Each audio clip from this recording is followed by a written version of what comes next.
joke and perpetuate the idea that sexist and misogynistic behavior is just one of those things that others do. I generally try my best not to make people feel that we're enjoying things, but this stuff is just in every way. It's not even ironic.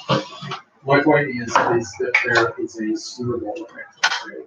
By choosing people can be actively pushing you. You may have even found this video because YouTube decided that you might find it interesting. As these audiences are elastic, you can lead people to believe that there's something special about these people, but they're worth knowing and giving what kind of attention to. All these factors can lead to what is called a parasocial relationship, where over time you develop a sense of kinship with influencers or creators. It can begin to feel like they're a friend who understands you, talks about relatable situations or feelings, or they just remind you of the kind of friendship that you may want. This is mostly unreal. Influencers may occasionally like comments left on their posts or even replies, and they may regularly tell their audience how much they love them. That can be genuine. When I thank my subscribers and Patreon supporters, I really do mean it because I wouldn't be where I am without them. Oh, and that includes all the people that leave me comments or leave a sorry comment. Thanks for my engagement. However, despite how meaningful this connection with the content creator may be, it's not a real relationship. To some of you, this may sound obvious, but just think of how many people there are out there who are obsessive about some online figures. This isn't new, too. Even in the past, there were people who plastered their walls with posters and pictures of conventional celebrities, buy memorabilia, rare or limited editions of their movies or music, collect photographs, or even get creepy-looking tattoos. Influencers are just another form of celebrity, albeit ones that your parents have probably never heard of. Brands do all the same things that they would with old-fashioned celebrities, but they have a stronger bond with them because they come across as being a real person, and many are celebrated for being real.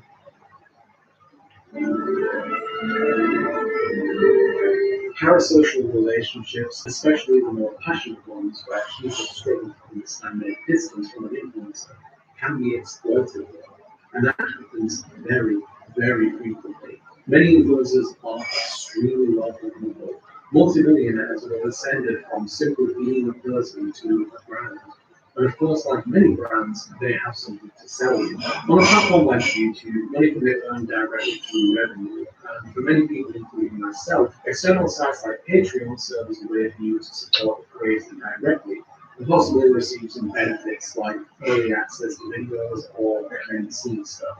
On platforms like Instagram, however, it's a little different. Influencers can use their substantial platform to affiliate with brands that pay you to promote their products. However, when this is done, it's often in the guise of a regular post. Like it's the daily life of this influencer who just happens to be talking about how much they love a certain skincare product or a green tea blackhead remover. These posts can be marked as sponsored, so there's some way to distinguish it from regular ones, but nonetheless, this is a recognizable face selling you something, like a celebrity advertising a makeup line or car insurance. People can do this on YouTube, TikTok, and other places too. Sponsored posting is incredibly common these days. On YouTube, it can be a little different. Some creators will put a minute or so aside in their video to include what is very clearly a sponsored ad. But some will do what influencers do and incorporate it into their videos as just a thing that they happen to be using at this particular time.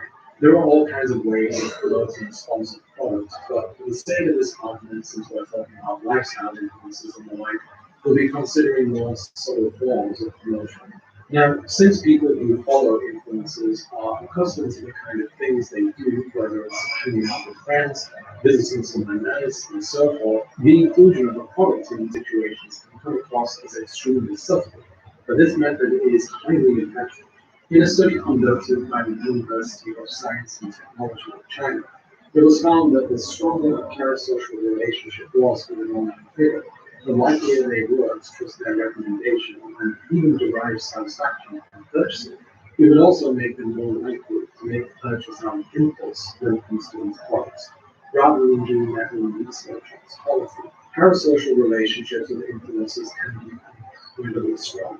Just consider how when one of them says something controversial online, an army of followers will move to their defense, leaving dozens of comments offering their support and replying to those being critical of them, calling them a hater, or jumping through hoops to claim that they didn't believe what they said. It's that powerful bond of influences that can make people open to believing everything that they say, and that includes whether you should buy a product that they put their name to. There's also extensive merchandise that influencers produce as well. As their audience grows, so does their brand, and they often branch out into other avenues of making money. It could be something like a clothing line or a makeup line, kitchen products, and even bathwater. Some influencers branch out into other fields too. For some reason, there's a bizarre trend of big name influencers that begin music careers, many of which simply just aren't good at all. Just because you have millions of followers and can afford an expensive producer doesn't mean that you can sing. I don't think the majority of the world is chomping at the bit to hear film songs by Tana Mongear about how difficult it is to be rich and famous. And no, I don't care if I can spend money. Influencers using their platform, personality, and friendly personal reputation to advertise products is a form of exploitation. Imagine if you had a friend who you hung out with in real life, and when you did, they'd occasionally start promoting random products to you. Have you noticed how good my hair looks? This is amazing new conditioner I can use. You can get rid of those split ends if you give it a try. Well, you don't have to come at me like that, baby. My hair looks great, and like whatever you've got going on there. This would be a similar thing, but when it's an influencer selling you something, they're not your friends, and they want to build their brand and get money out of you. Pure and simple. Sure, you may want to support them because what they do may bring you some satisfaction. But as relationships go, only one person is emotionally validated. You might get a nice product that you might like and feel happy about buying, but they get your cash and your validation with one of these.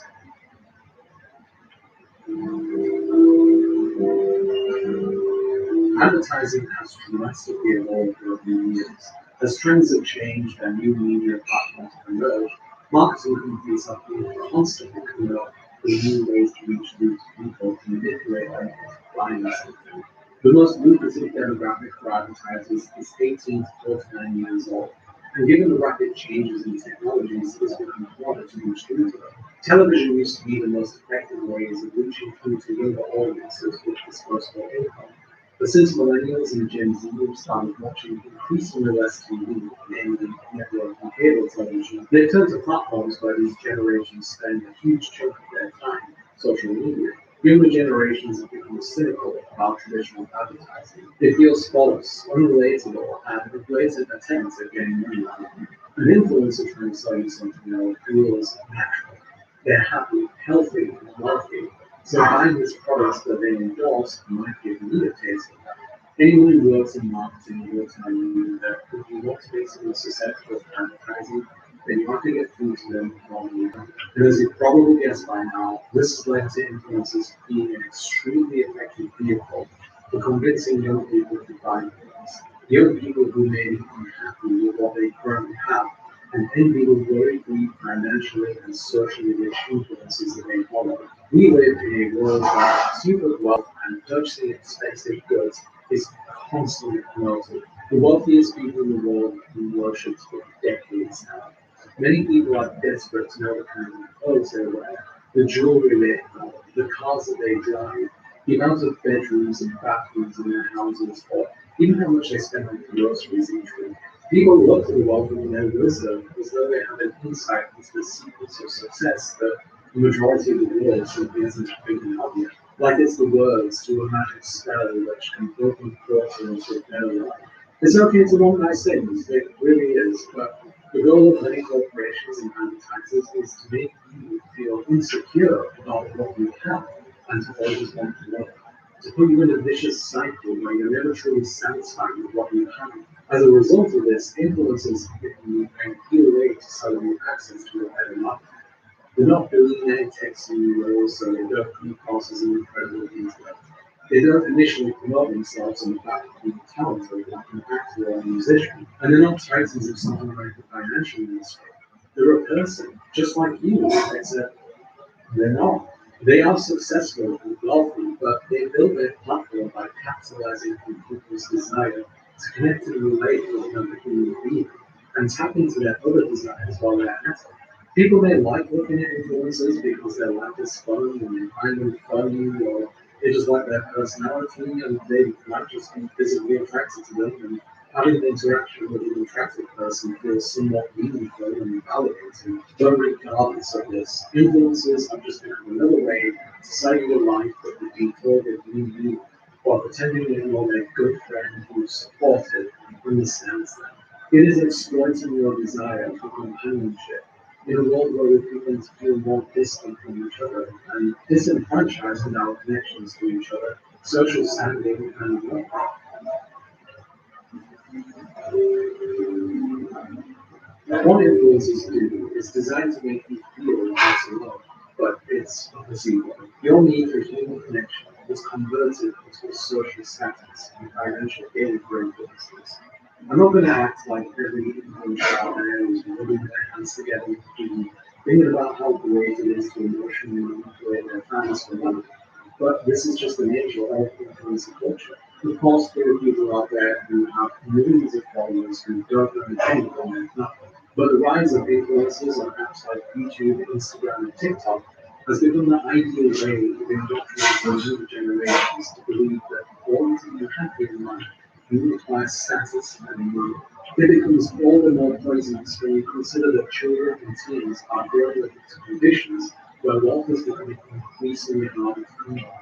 So they can end up in a position where they're constantly seeking to fulfill these desires, but will never come close to doing so because the game is rigged against them. The majority of people will be stuck in this endless cycle of wanting but never receiving, and inevitably asking themselves, what am I doing wrong? I'm working hard. I try to be a good, hardworking person, but nothing seems to work. They may see themselves in some of those influences as they're growing up and keep wondering how did it turn out so well for them, but not for me. Capitalism and consumerism work hand in hand to keep the carrot on the stick gathering vertically throughout their life, just close enough where it might feel possible to grab. And sometimes you may feel your fingers graze against it, but it'll never be yours. Influencers want to make you feel like one day you'll have that habit, and you'll be someday your $3 million mansion. What the fuck? Both enjoying your delicious. Eu já baixei lá. Okay, that metaphor won't get here, but we get what I mean. As for how this can be addressed, well, it's simple. Don't pay attention to them. Like any other public figure, they gain power based on the amount of people watching. This is regardless of whether someone is doing something good or something like that. Just look at Donald Trump. His bid for presidency was considered ridiculous at the beginning.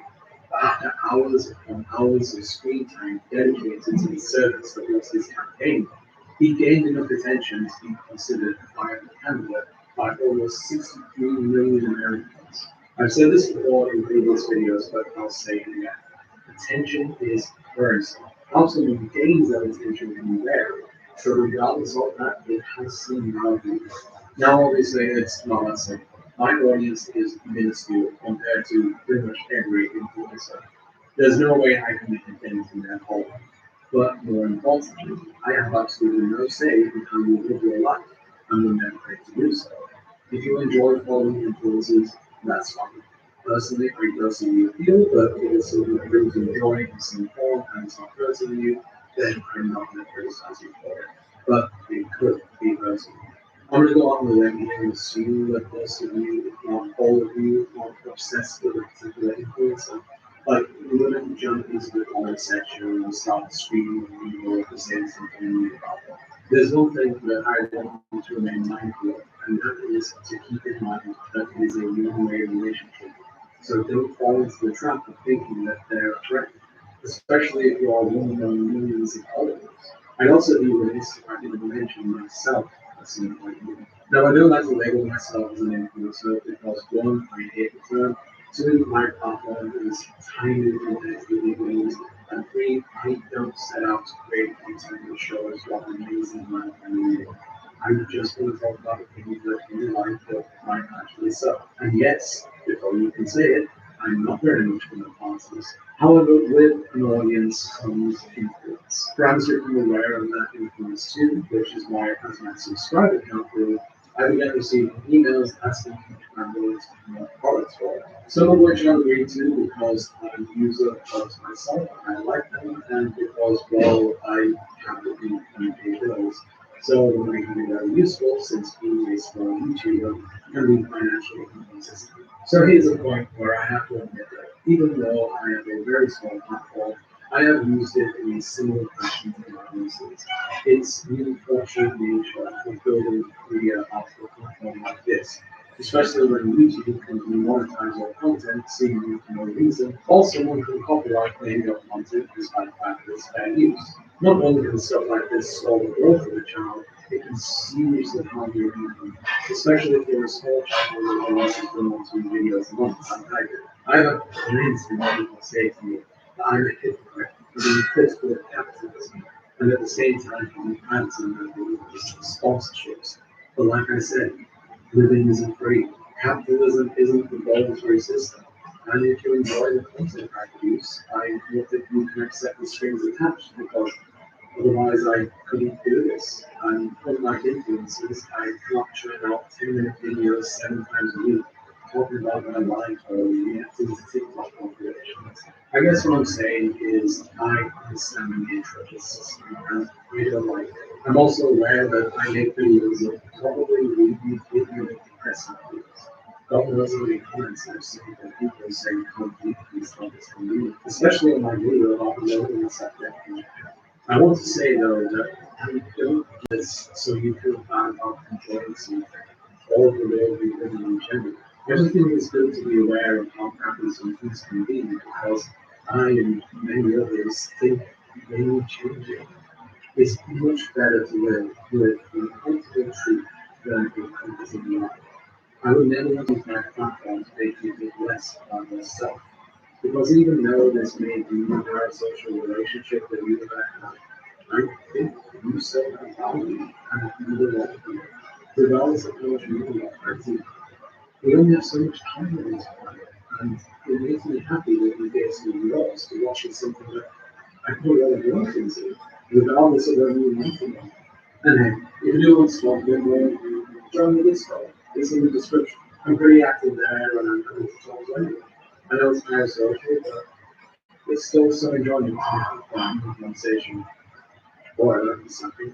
Or as a kid would say, hey son, no, stop using the James and the person to influences may live the kind of life that you would love to have, but they profit in reminding you of the things that you have in your life right now. Whether that's wealth, material goods, companionship, status, or even love. They may appreciate you, but you're not their friend. You're living in progress. They're the friend that comes to you in their time of need. When you give advice to, but they never listen, they just want an opportunity to talk about themselves and not give much in return. They may be related. They may even make you feel seen and understood, but it's a toxic relationship. The only benefit that you will see is making another person feel better about themselves, and regardless of who you are, you deserve better.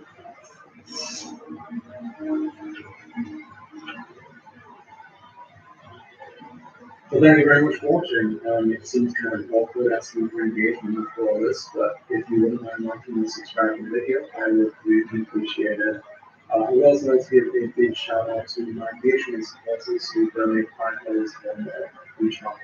And that goes to the following: Ashton Prosperous, CV Art, Living Forward, Logan Roy, Champagne or Champagne, Oscar Home, Lexi West, Fraser, Marianne, Leah Wilson, Ruth Tomorrow, my name is James Like Me, Mark Discover, Your Sweet People, Kathleen Engelman, and Steve. Thank you all very much for supporting me with the videos that are on way. If you would like to join me on the last credits or chat, then you can do so by emailing me at patreon.com/Solari. You can also follow me on Twitter at SolariTV, and you can join us on our Discord so we can continue this parasocial relationship on there. You'll find the links in the description of the video. Thank you very much once again for watching. I appreciate you all so much. Genuinely mean that. But yeah, thank you so much once again. Take care of yourselves, take care of each other, and I will see you next time. But hopefully, we have a new show.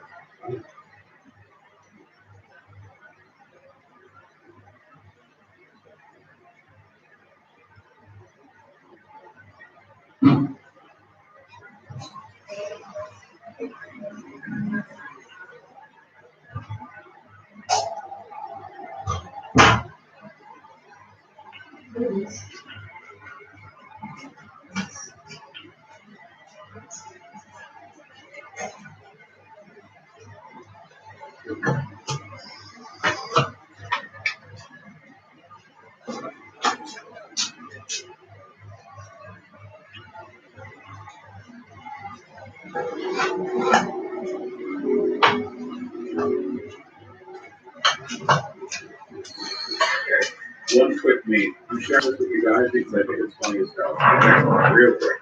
You guys come here, my roommate, also does a live stream by the way on HTC. And I like her content. Look at her cute thumbnails. They make their thumbnails themselves. Seriously, I actually think undervalued relative to the quality of the content. But anyway. So that means you're there to show. Subscribe. Actually, no. I'm actually explicitly telling you to subscribe. By the way, you should come over here and subscribe. It's really cool. Not even sub. This isn't the account that I watch channels. I'm not subscribed to any of this. The people I am subscribed to is because I accidentally subbed. That's why they're like centrist and conservative on something. Oh, not even on screen. Okay, whatever. Anyway, something's funny out there. So anyway, most recent video, 3.8 videos, more than all the previous ones, right? All these should have more views. Okay? How could the cat focus? Actually, a super interesting subject. For a while, Pepe was pretty much exclusively relegated to the use of people who were using it as like a dog whistle for their far-right political views. But now it's the default emote on Twitch, and like, people just use Pepe, you know? And now Groper is what the alt-righters use, but nobody likes it because Groper's ugly and it doesn't have the same uniformity that Pepe has, or Aku, or Hippo, or whatever else. They're just fun, and people use them all over the place. They still don't use on Twitter, for God's sake. Twitter, where people get a done bit of work, you know? So that's nice. That's a positive element of reclamation, okay? But anyway. So, Kanye did a video, and look at this. They ripped me off. They live stream and upload segments to the live stream. What are you going to do? What are you going to do with these performances? Okay? I have credited Twitch, specifically Better TV, credited ACN, meaning of the user, for destigmatizing and reclaiming Pepe the Frog from the far right. I think that's a good thing. Even having an intro, what's up? Now, I bet you notice that's a lot of like this. So look who it got rated by poll. Rated by poll. Portion. Yes, yeah. Anyway, got rated because they're super mad. Oh, no, pior.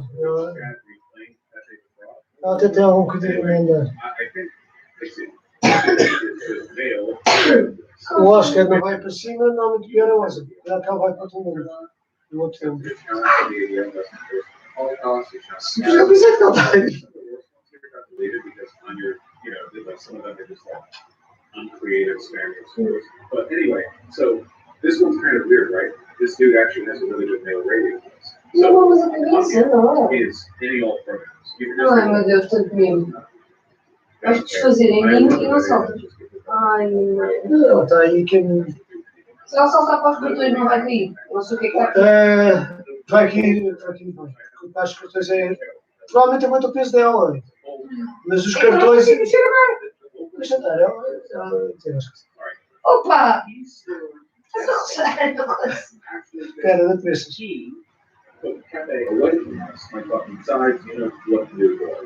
And what follows from that point is a bunch of what is very obviously like acting out like the fantasies of what they imagine for chance and anonymous grades like the reporting in, sir. Anyway, all of these comments, actually like all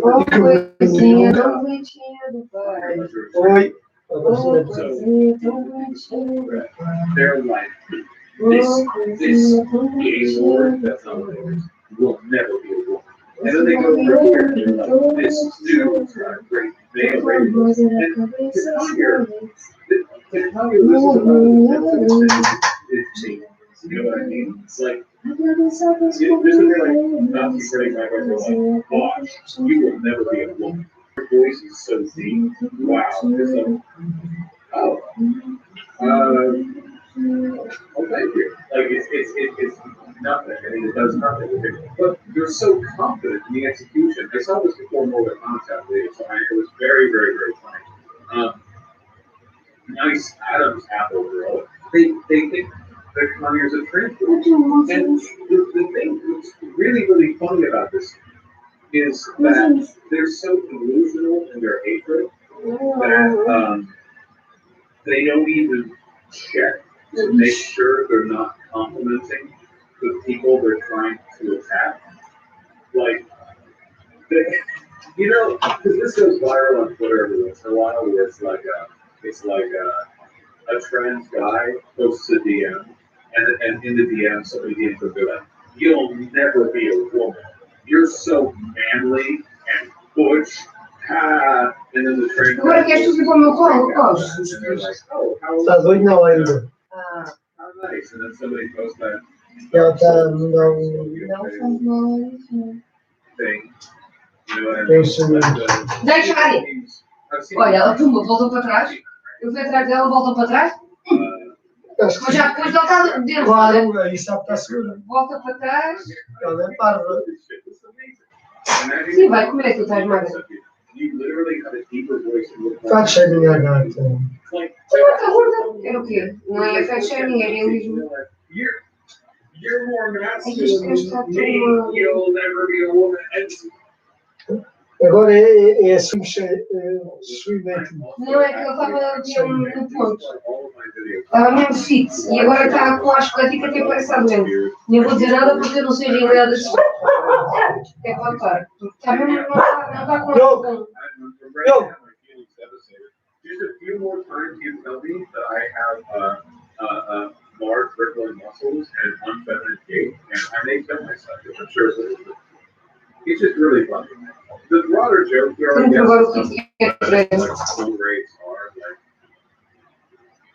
this small YouTube video said that Cafe's been reclaimed.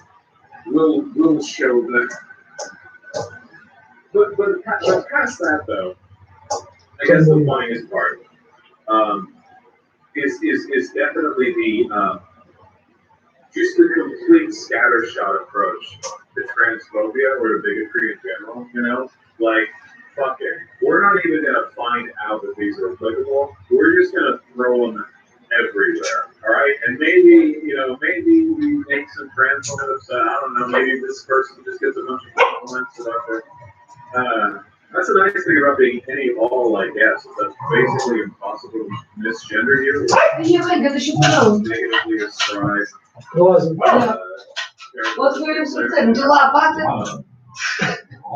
Vis-a-vis. Oh, and also it's a whole where the same thing happens there that happens in every show rate. Which is that somebody comes into the spread to disagree with the majority opinion, and everyone in there assumes that person is the subject of the grade that they're doing. As though, like, they came on to 4chan to anonymously argue. I know this because I've seen threads about me, and I'm not kidding, every single Então consegues viver mais uns anos comigo, não é? I read through it. Somebody O resto dos nossos anos. disagrees with them, he just pulls it. Seja para aí uns 50. Eu pensei que fosse para uns 5. Eu estou Eu estou um bocadinho estragada, é possível que só dure 5. Não, Eu disse que eu não vou chegar aos 50, não disse. chegas. Não deixa. Eu disse sempre que ia ter canto, eu disse sempre que ia chegar aos 50. Vamos ver até quanto é que eu estou enganado. Esse do meu mindset que está todo estragado, pá, é essa perspectiva negativa. Tu és esse tipo de segredo, mas ao contrário, estás a atrair. Olha. This is like a little hope here for any people. or like friends within the audience or whatever, since your appearance is a constant subject where people politically disagree with your decisions, it is that the insults they levy in these threads are so delusional that they might as well be blind with taking them. There were people in there. Tirem as fotos muitas giras com o ukulele. Like, you're Selfies? O cabrão do ukulele é fotogénico. É bem pequenininho e fofinho, estás a ver? Então agora tens de tirar uma foto ao Yul com o ukulele. É tudo a coisa mais fofinha do universo. Esse é scroll, assim. They do this week too, you know, the Stone House Con also gave you. Esperas com. I had a 93-year-old grandpa who still people had hair. It was nice to say. Anyway, it's just. Esperas que nenhuma da minha assinatura ao ukulele. The insults delusional, they didn't catch like reality, but that they make them with such dogged persistence that if they make it against you, it doesn't actually mean anything. You know? Estou bocado nervosa com o corte. You know? Just keep that in mind, okay? How far the mighty have fallen. Remember when the alt-right was relevant? É assim. Seja o que for. Maybe, yeah. A pior coisa é não saber não tentar. Sim, não questiono. You should like, right? Get the ratio nice. Actually, I'm inviting. Não questiono isso, mas seja o que for, é um bocado assustador. You guys should come on over here. I'm going to throw out all the links. Yeah? This is my material interest. I am, of course, living in the same house. Maybe they'll stop being mean to me at dinner time if I do this. Maybe sort of vain effort to bring myself to hearing into my criticism. Like it? Oh yeah, I guess I can do this. I get on that. We've already fixed the ratio. You can do better than that. You can do better. You can do better than that. We can get this up to a couple. We can do this. Let's just say they got it. You know.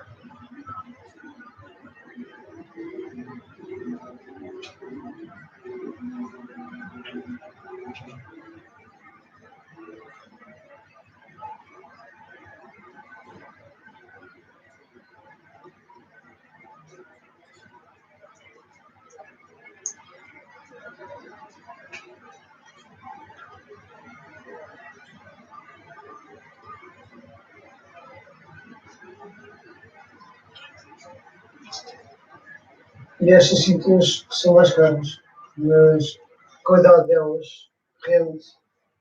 Dá o trabalho não só a nível resultacional, mas até para cobrir. Os Romeo Axe, essas coisas todas, assim, até porque eu gostaria de usar aquela marca portuguesa, é mais, parece mais aguada, mas não cobre tão bem. É mais bonito assim.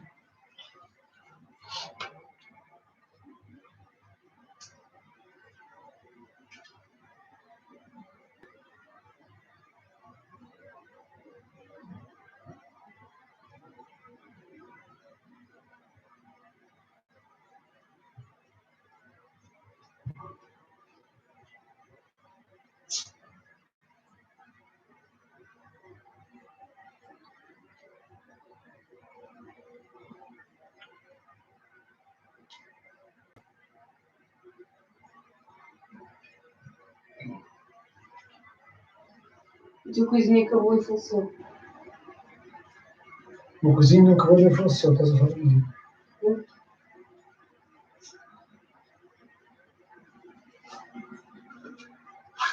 Isto também não sei.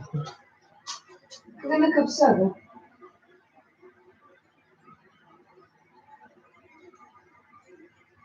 Can't even make fun of them. I'm trying to take the piss out of them, but they are just running around with their mouth open, trying to catch it around. It's impossible not to. Estás bem? Estás a coisa? Ainda não estou a 100% com a questão da Pushes Ray's agenda on children. Really slowly, yeah. I have no idea who this is.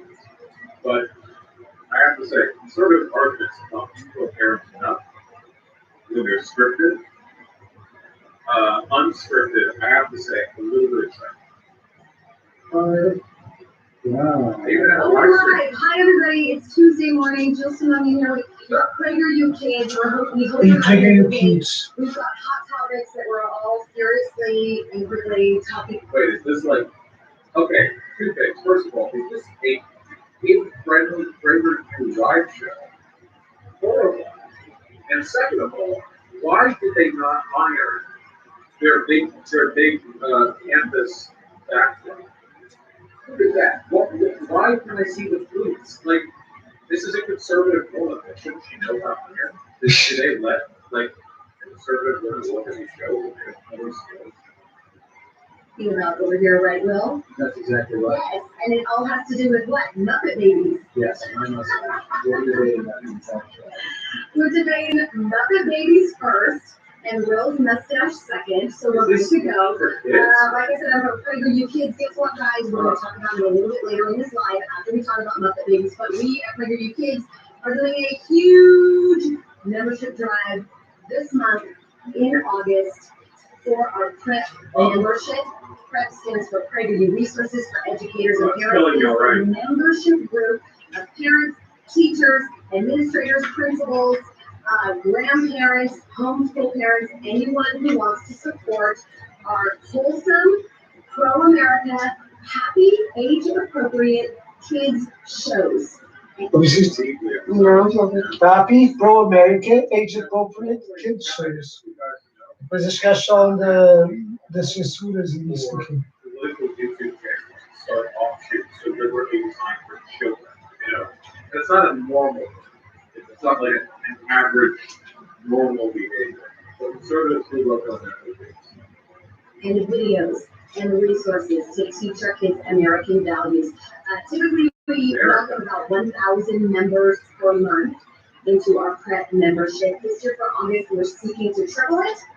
We want 3,000 of you to join PrEP to support our Pray for You Kids shows. We can keep making more to offset the types of shows that our children are now watching, such as Muppet Babies. Let's talk about Muppet Babies, right, Will? I remember this one she was in this video.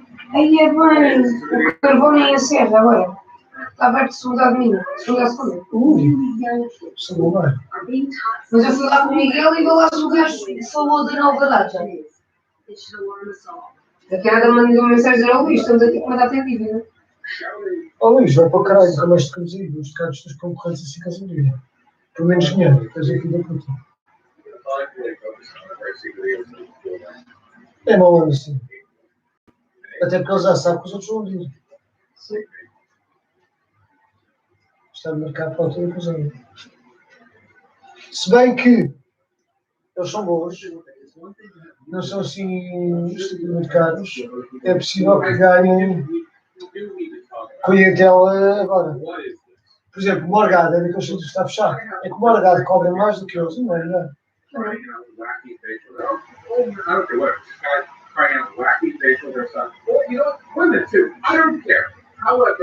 This does look like a pedo session, and this is specific. Sim que é mais giro. A democracia é muito mais giro, o Morgado, sim. Mas depois... And Uncle Ben's wild rice. Oh my God! Do we have the maple syrup? Yes, there's another meal. You should be telling them to join as well. One of the greatest parts that's a lot of prayer process in prep is that it's an online community. It's a digital community where you can meet people and strategize and talk about things. People get some. Oh my God! The Dennis Prager pillow.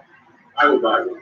You know, tell your friends if people have kids or their teachers for joining prep as well. 100%. And you know, this is a fun fact. 20% of our members are educators. Wow. Isn't that great? It's amazing. It's amazing. It is so encouraging to know that many teachers and parents from teachers across the country really do want to To celebrate. be fair though, knowing conservatives and knowing the type of people who would watch Pray for Kids, these educators are probably the school parents. For America. So yes, exactly everything that Will said. It's an online community. Check out our shows.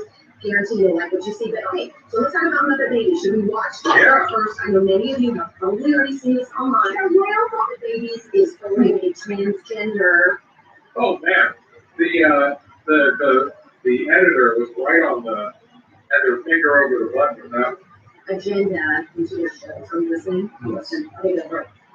Oh, where's the most amazing princess? They ran away. And all we left behind was this. Everyone, There's something I need to tell you. Copyright. The presence of AJ and Will tonight was me. Hey. So, why didn't you tell us? Because you weren't expecting me to look a certain way? I don't want you to be upset with me. A real ball. Okay, so here we are. There's the clip. There's the clip. I'm going to take this off because I can't hear myself with them. But yeah, there's the clip. Taylor, right now, I want you to watch the reactions and chime in with any reactions that anyone is leaving. But here's my take. You guys, most of you know, I'm a mom of 2 elementary school age kids. Muppet Babies is on Disney Junior. The target age is roughly age 3. I mean, my kids would have watched it when they were like 3 years old, 4 years old, 5, all the way up to 6 years old. This is preschool before kindergarten. Will, I know you don't have children, but let me ask you, do you think that this is age appropriate? No, this is something about sexualizing children is sitting for that. All right. That's okay. We can be unsure with 2 minutes. I'll say this. If you see that clip and your thought is this is sexualizing children, I think that's self-reporting. Okay? I think the most objectionable part of that clip is what this guy was thinking of watching. Okay? That's what I think.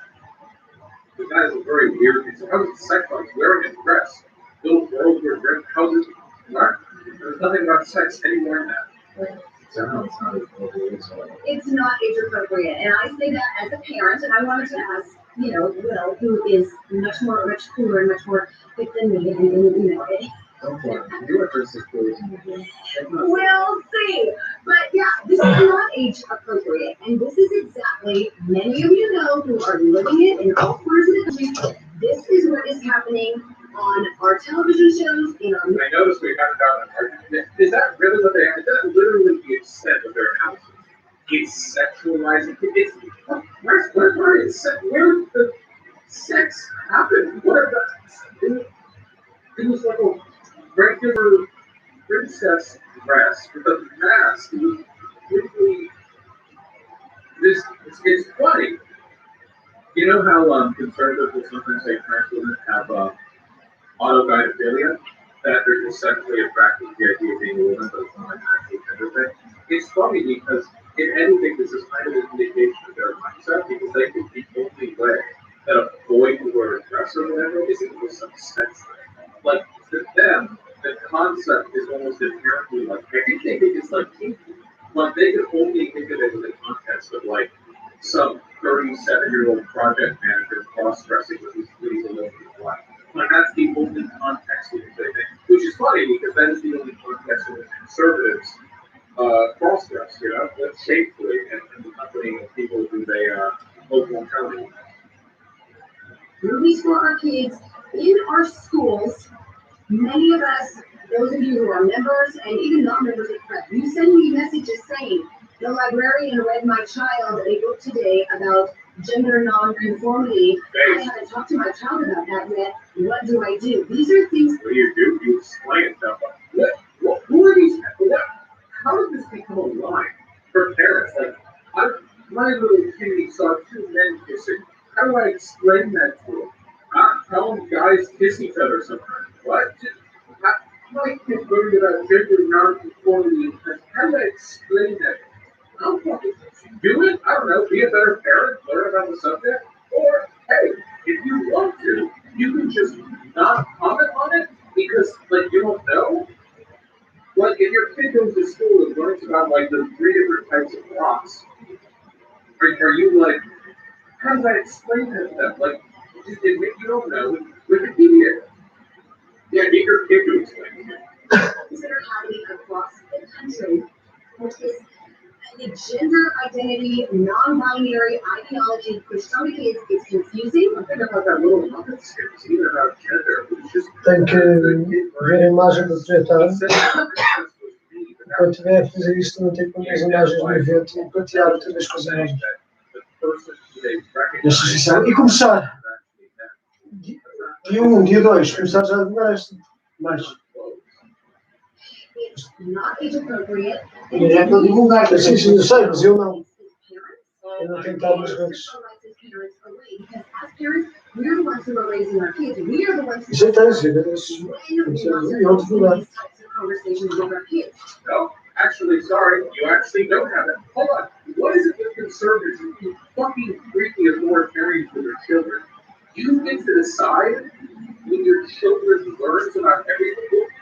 No, actually, life will teach them. Their lives they're not like a little cheetah pet of yours. They move through life learning things. And if you want to be the ones to teach them, you have to get out in front of life, okay? If you never teach your kids about shit, they'll learn it eventually, but they won't learn it from you. What strips your rights as a parent? When I was watching Closing Kids Next Door, it really stripped my rights as a parent because I didn't think my kid was old enough to learn about fighting. Like, I don't know, this Não é tão conjunto. yeah, I just don't think it. É, primeiro, gostei. Não está eu. Ouviu falar de Conjito e sabia que estávamos à procura dele.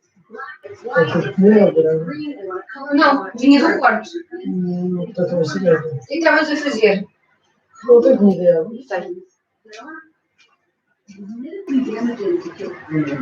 Já para pegar em cima da cama.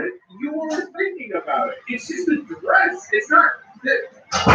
Here's what a kid's brain. What is medically damaging about wearing a dress? Jesus Christ. Like, what do they think is going on in the kids' head? They see the Muppet Kids show, and they're like, oh, the boy is wearing that dress. That's it. That's the extent that your tiny child's brain carries the truth. This doesn't destroy their brain. Okay? You're the one who, like, melts down. The hypothetical 5-year-olds here are unironically demonstrating a greater degree of, like, psychological resilience than you are. Dogs are wearing a dress is not even a new thing. You wore dresses many years ago. Wait, really?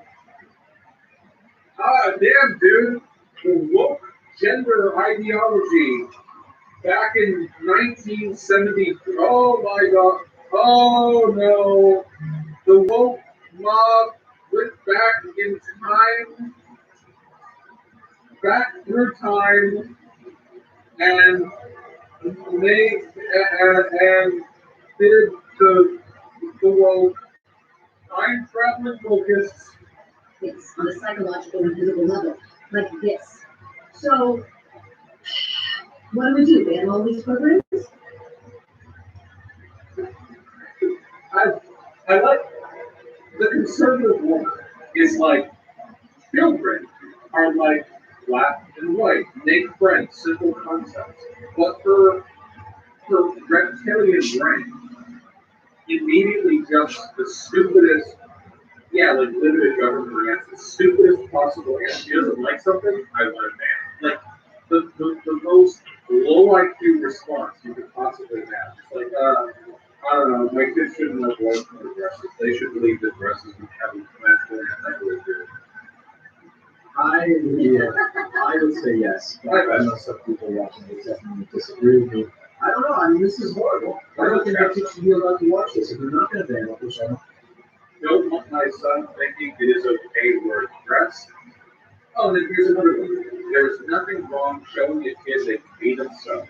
There's two genders. At Neo Thomas, this is why I am no longer paying taxes. That's incredible. Because Muppet Baby. We cannot trust the alphabet community. This is disgusting and evil.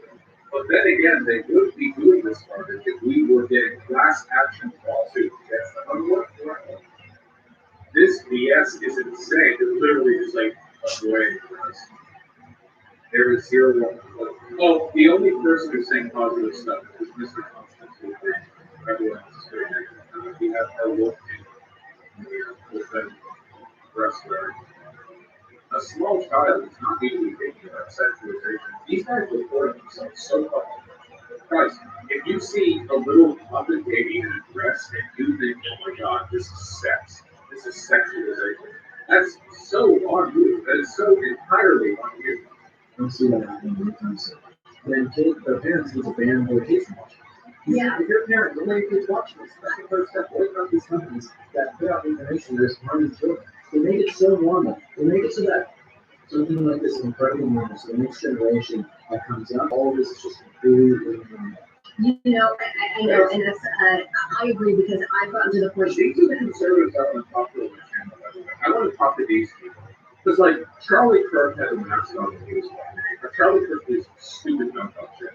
And I know that if Charlie Kirk didn't think, Charlie Kirk probably would have gone that way if he didn't, like, immediately realize that he would be able to do it.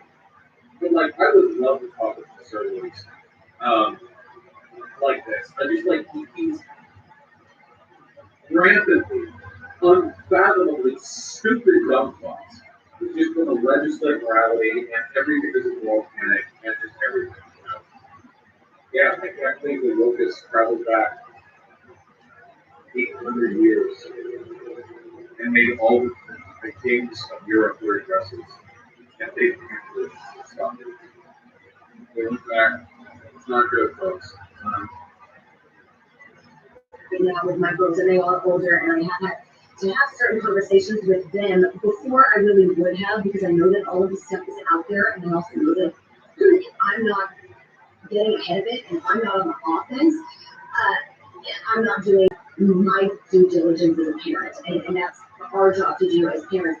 I also want to alert everyone, if you don't know, I mean, we are based in California, and in California schools right now, in elementary schools, administrators and I will say outside programs are coming in and offering workshops to very young children, really propelling these non-binary discussions with children who may or may not have learned about it already. And they're giving our kids information, they're giving our kids helplines that they can text without a parent's consent about if You're, sorry, I don't consent my child texting a helpline. you question whether you're a male or a female, or if you think you're in between, text this number and one of our helpers will counsel you through it. And they're not telling us parents that they're doing this. Us parents have no idea this is happening. These Since when have, wait, hold on. Since when have parents ever needed to be informed of conflicts that you just call them text? Ever. I don't think I've ever heard of that. I remember back in elementary, middle, high school, all of them, at some point it was like, yeah, so like, hey, I remember like the parental abuse too. Like, if you're dealing with any of that, like, problem, because what she's essentially endorsing right now is like the perspective of the abuse, total control of the child's life, total control of all the information they're seeing, their ability to get any information about substances. And this woman, like, can you imagine if she was to hear about a hotline with this abuse? These people are coming to workshops and hotlines to abuse children. Parents don't even know about this. They don't even have to get the parents' consent before they call these parents. Like, yeah, good shit, obviously. You're the person trying to get away from.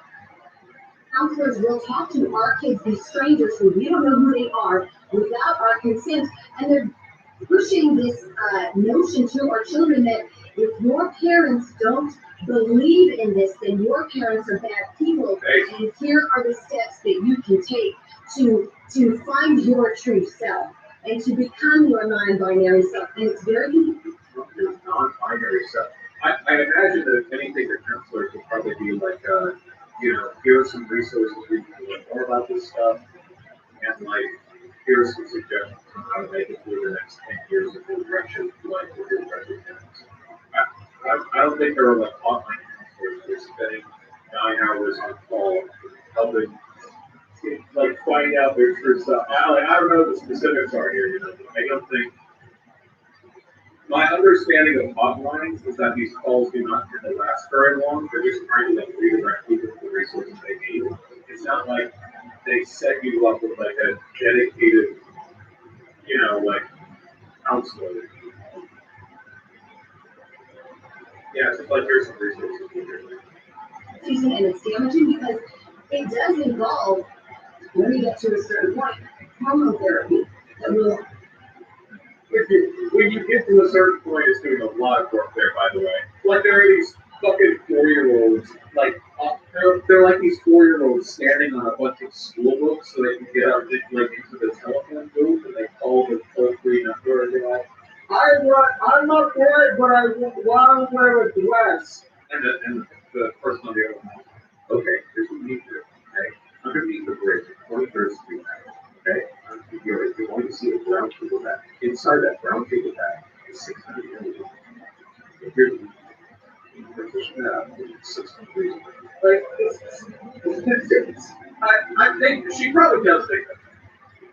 Her fear and her terror will be somewhat warranted. That's actually the thing. Affect kids for the rest of their life. It is physically damaging. In some areas, kids do not need, a parent's consent to undergo medical treatment that will alter them for the rest of their lives, and they can often The face for that.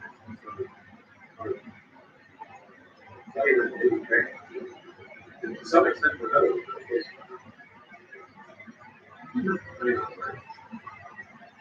not to take it without even having the reasoning ability and the wherewithal to know if what they're doing is to know what they're doing. It's really sad. Our parents' rights are being stripped away, and we need to take them back immediately. I'm curious if there's any comments about this with the babies.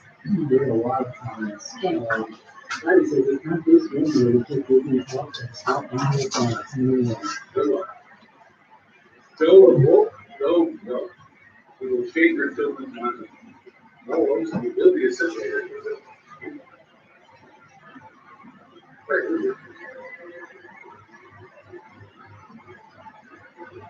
What the fuck? From Pretty Prudent, what gays do in private should not be referred to as sex. What? Scientifically, I guess if you're looking at the live stream comment section of the Treasure Game video, like this has got to be like bottom of the barrel. I don't know if there's any dissent further. Oh, hello. Can y'all talk about Owl House next? They just had 2 girls become girlfriends, and they had a breakup between a girl and a non-binary person in the same episode. You should talk about it. That is true. That is an episode that happened. Yeah. Good. Just provide all the VHS. And I want to tell that grandmother, I am with you. No one was a bigger Disney fan than me, but because and not the baby is on Disney Junior, like we said, but Spoilers, by the way, I just want to say, nobody's focused on what matters, okay? The most important part of the recent Owl House episode has nothing to do with fucking kids' relationships. You weirdos. Everyone look away if you're going to say spoilers, okay? Tina's Harvey One. I can't believe they put an edgy furry Dex OC and it got in a fucking fucking Disney animated show, okay? Absolutely. Oh, you can all thirst as much as you want. She's like 60 years old, okay? Fucking just absolutely. Where can I watch this? Not unbelievable.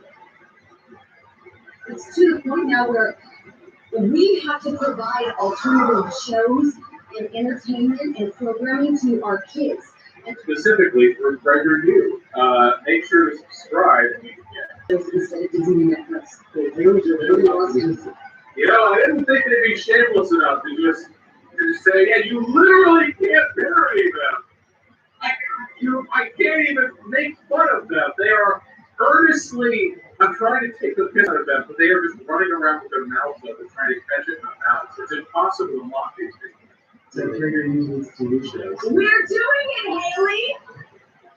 Come on, Haley. We're working. But here's the thing, Haley. I love Haley's comment. I like your style. I like your thinking.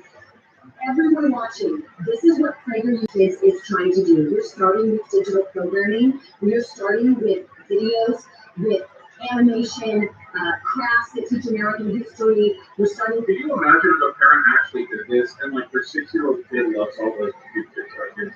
And the mom's like, no, sorry, these are all bullshit. Here's some real cartoons. And it's 1 7-minute regular You Kids video every month about like American history. And that's the only shit, and it sucks. And it's the only thing that kid gets to watch now. That kid will grow up to be a serial killer. 100%. with digital magazines that teach about the historical heroes that our schools refuse to teach about now. We're starting with all this stuff on the digital level. I'm going to let you in on a secret. Ronald Reagan. It They teach about Ronald Reagan. might not happen this year, but this is a personal goal and a goal that all of us at Prairie Kids are working towards. We want our shows on television. We want every single American family and teacher to watch our shows in the classrooms, at home. We want this Prairie Kids program to grow, but we can't do it without any of you, and that's why we're doing that membership. That's why we're doing this membership drive in August. Come on. You're doing 3 plugs in a 10-minute break. Come on. Comments. So join, become a member of Prairie Kids. Days a week. Yeah, right now you can our shows are available on YouTube whenever you have it to go and library kid shows. And also if you have a smart TV, you can get the Roku and you can watch our shows on YouTube. I do have another few comments. Let's see. Heather said, this is Imperial. I have to say, the thing that surprises me the most is that, okay, so this is a live stream format, which means that this is a medium that I can critique and can. Not just in terms of the arguments being provided, but in the way they are choosing to deliver this information. And the thing that I am most appalled by is how uninteresting this segment is. It's a 15-minute live stream clip, okay? With 10 minutes in. They've done 3 plugs. They talked about the actual clip for like 20 seconds. It's incredibly boring. And they have 3 people here. They have 3 people. I'm not just impugning them for making bad arguments. It's that structurally, this is really boring. If I was here, I would make it lively. If I was a conservative, I would make this a lively segment, okay? I would get bombastic analogies to suit my arguments. I would say dumb shit. I mean, something, anything. These people are pussy. I assume by trade review, and this is so unbelievably privileged. They use so often now with rhythm and the play, as soon as I can get out of my fish contract. We love the growls. We love the growl here. Sadie says, small child is not even thinking about sexualization. It's not. It's so weird how the brains go to that. I really hope the person who messed with that doesn't have like the kid himself, because again, it is really awful. There's a reason why they're doing this. These people who create these programs are in the schools doing this. The people who are on phones, these people We're about to get some monstrous projections right now. We're about to get some unfathomable. This guy is setting up the projector right now. He's pulling down the whole like white part to be projected onto. And he's like, we're about to get that. Vai opcional. Não vai ser mal. Não está mal.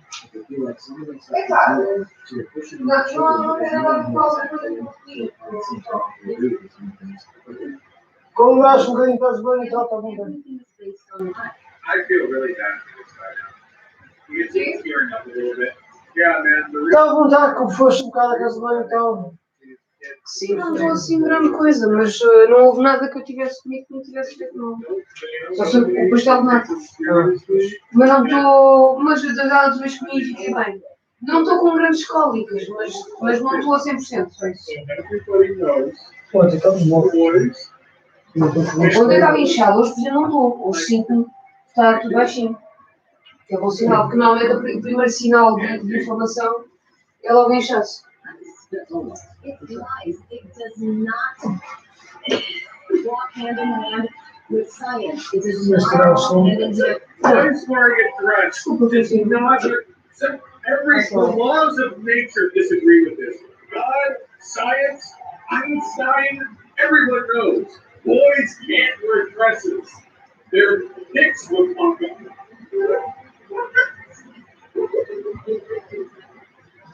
And the truth and logical reason.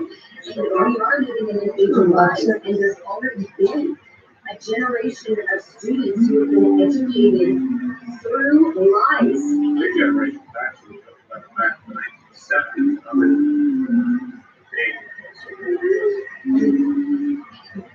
And you don't lose a country like that, I don't know how you lose a country. It's like when you know the truth, you have to go around and prove to everyone that you're the truth. Because it's actually right. I suppose what we're doing right now is this 3 million subscriber YouTube channel is stop propaganda. Oh my God, the projection of these people. Your entire argument is whether things that you structure your society are built on lies, then you have to mandate the lies. Because otherwise, people. You just suggested banning these programs. I can't. Oh, I wish I could talk to you guys. Please, either of you, any of you, please come on my show. I just want to talk. Please, you're literally doing everything you're complaining about. You're constantly reiterating your political positions.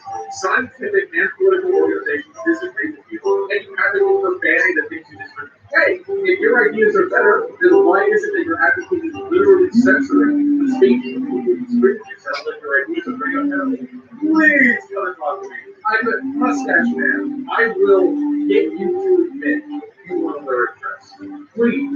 This is like a true part of the person. They know that it's lies and they have to shove it down our throats to believe it. Because the truth is so evident. Meanwhile, make sure to sign up for our membership drive. If you don't like the work of it, make sure to force your kids to watch our program. Obviously not. This isn't common sense. It's a you can go to it. All you have to know the truth. You can push the truth out. I literally did the same sentence. If what they were saying was true, why would they have to push for it so far? Comma, if you know the truth, then you should get out Nós temos dois no braço. Daqui nós temos dois no braço.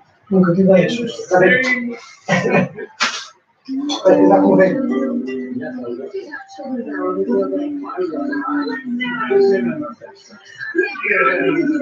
Yeah, make it a cover decision. A clip of Leo and Layla, just to end it on a very hopeful note. The Muppet Babies clip sort of surprised and disturbed a lot of us, and how it was targeting such young kids. Here's something, an alternative that your kids can watch. Leo and Layla, I think I sent you the link. Leo and Layla is our animated series that a new episode is posted every few weeks. We're working on getting more, depending on the Maybe they should write their place. Did he make the So, Martin, I'm just saying that mustache stuff. Yeah, we might need to do that. Okay. And all you guys are really truth, and this is what we do like that. You want to do one of our kids' shows now? Yes, I We will. should have children's hour with Will Witt. I will. I'm just saying that mustache stuff. Yeah, we might need to do that. Okay. Do we have a clip of? Oh wow, he actually did. That's kind of a weird joke. I didn't even hear that. That's kind of a weird joke is what programming is. That's kind of an odd thing to throw in there. It's kind of funny. Yeah, if it was like a Toontown joke, it's just weird because they're like screeching about like the degeneracy of showing a boy in a dress, and then this guy's making literal like kind of like child rape joke. You're talking to parents. Yeah, do you not think it's funny the jarring dissonance of what they think is acceptable? Like, I think I. Oh. Os gostam de foto de Animated series that a new episode is posted every few weeks. We're working on getting more, depending on depending on and thankful for our members who graciously donate to support our Não consigo gravar com a merda qualquer comigo como fiz hoje. teaches our kids Mas eu sou o history. casual. And I think this Sim, sim, tem coisas novas. Eu sou. Os negativos são melhores. Sim. Isso é assim. I saw the really good Temos Já outros vi. vídeos do Roberto, isso é. Está bem, bicha. Por isso é bem possível que a gente diga que isso está bem. Foi as bichas que Educational. Do we have it? Oh, here we go. You did a fantastic job, Stone. Oh, I know how to spell. I know how to spell. Word salad. Thank you very much. I'm just showing you.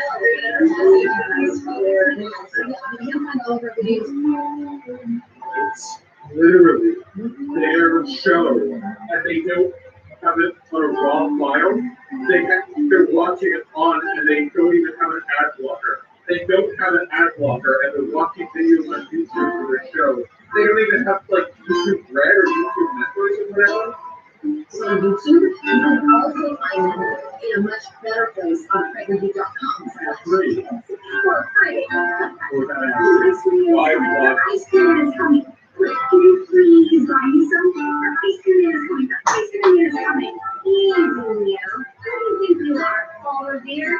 Paul Revere? That's a smooth. I'm filling out this study guide for my American Revolution test. Photos of Paul Revere. It's famous for yelling, the British are coming, the British are coming. Cute, right? Não, eu depois levo a foto porque eu pus a foto do seu com o ukulele. Eu devo achar piada assim. Volta da música. Quando é este? Someone who is not Paul Revere, but Foi assim, Com os filmes isso é o filme de Ronald Reagan. com uma data de estatuetas de deuses atrás, o homem de Vitruvio. Fica sempre um bocado pitoresco. Eu acho que três ser palavras, o que é que quer dizer? We are, you can't let this be the replacement for the Disneys and the Netflix, all of the programming that is just becoming so compromised and politicized and inappropriate for our kids. PragerU Kids is our answer. Join us, become a member. We can't do this without you. We're so grateful for all of you. If there's one comment, 6 plugs. 6 plugs in 14 and a half minutes. 6 plugs. 6 plugs. of hope, I will take it. If not, we will sign off and encourage people to come join us. Sure. Oh yeah, if you're watching this, make sure to subscribe to the Bosch channel and also the Bosch Pit channel. That's the second channel. The Bosch Pit channel just hit a milestone the other day, 2 million views over the span of the previous month. Pretty incredible stuff right there, you know.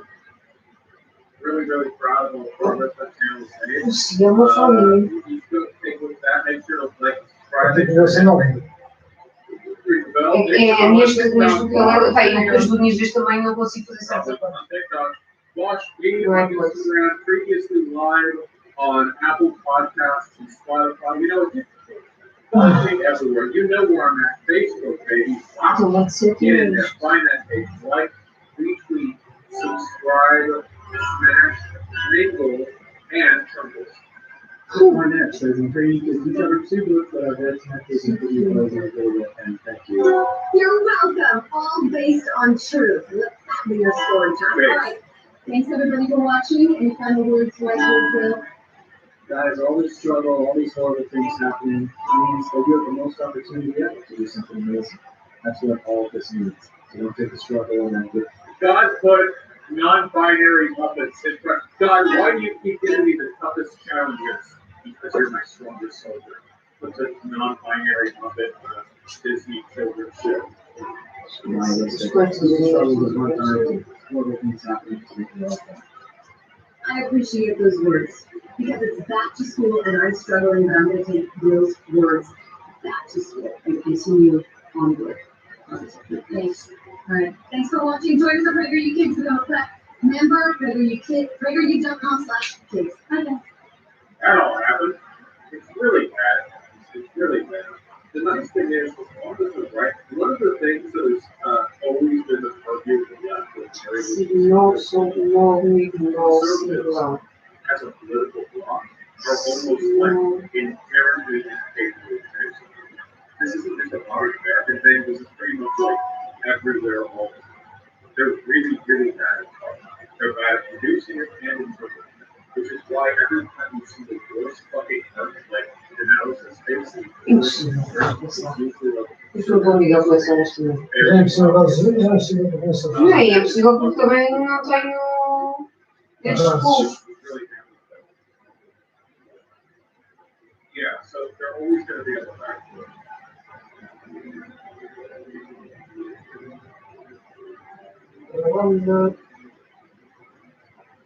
Olha só,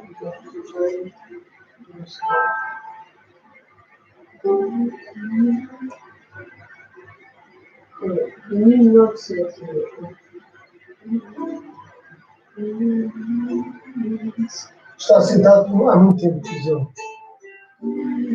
Isto é.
Bem,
maior erro.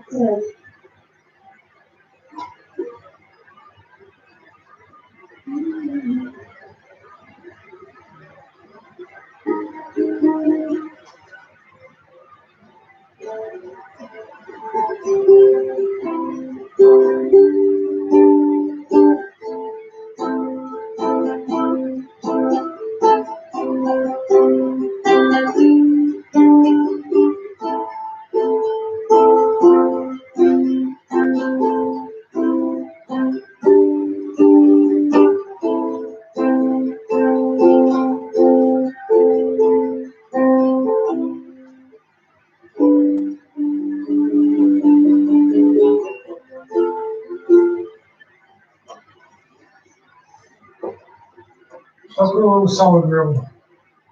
Não me digas acordes tudo. Ando aqui à procura. Só acha que me ficar giro no cabelo. A música até parece animada, né? Não sei se escolher. Ah, como é que começa o black? Como? Hoje.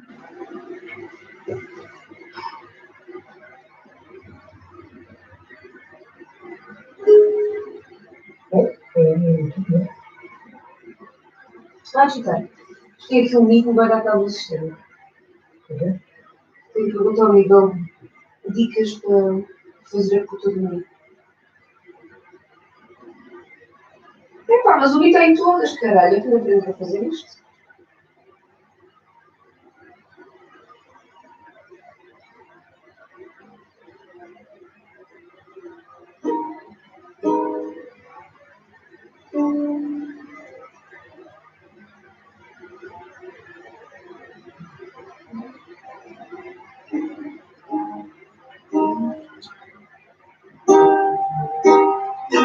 Ok. Não pode ser a minha filha velha. As pessoas avaliam a música.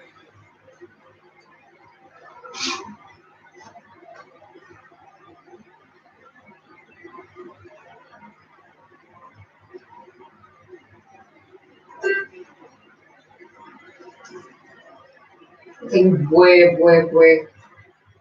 música, bué acordes para aprender. Aprendi tipo os básicos para saltar a música.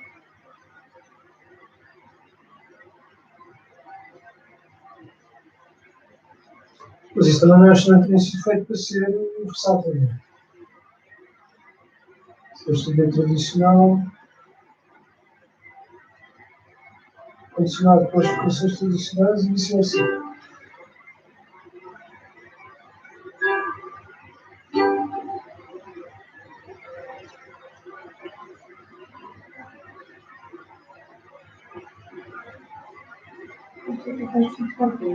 E esta agrada um pouco. Só girl. Não está aqui, meu!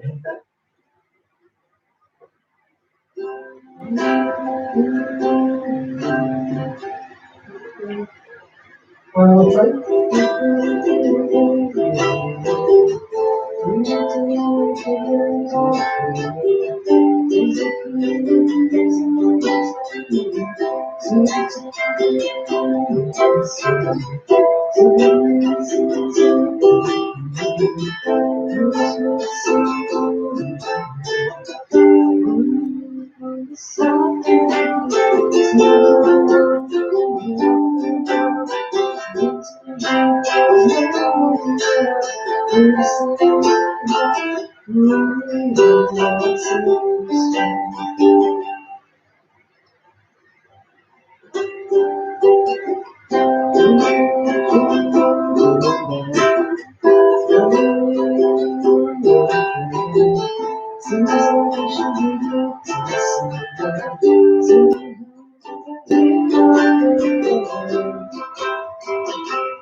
Estás a ver que as unhas batem nas cordas. Sim.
O que é bom então?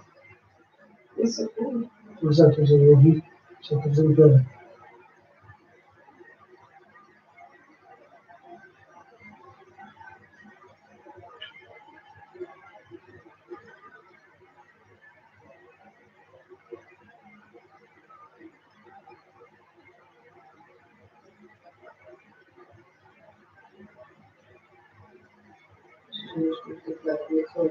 Si sustenido segunda.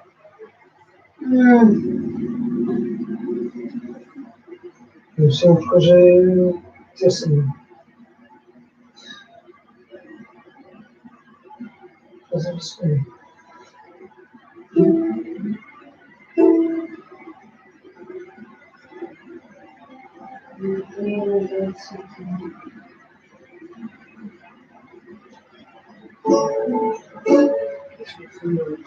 Pois, estes são os acordos que eu tenho de dizer ao Miguel. Por onde é que parece vai de trocar aqui para.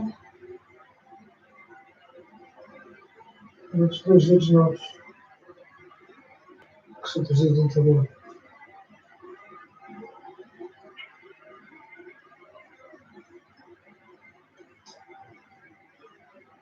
Eu sim, foda-me. Mas só se fizer uma guitarra.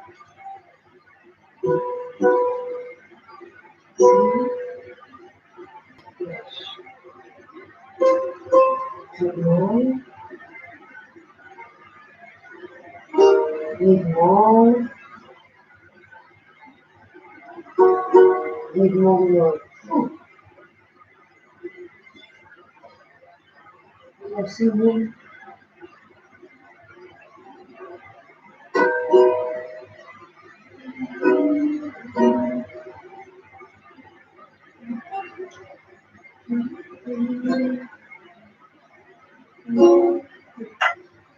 Mas alguns não são bem. Na passagem de música.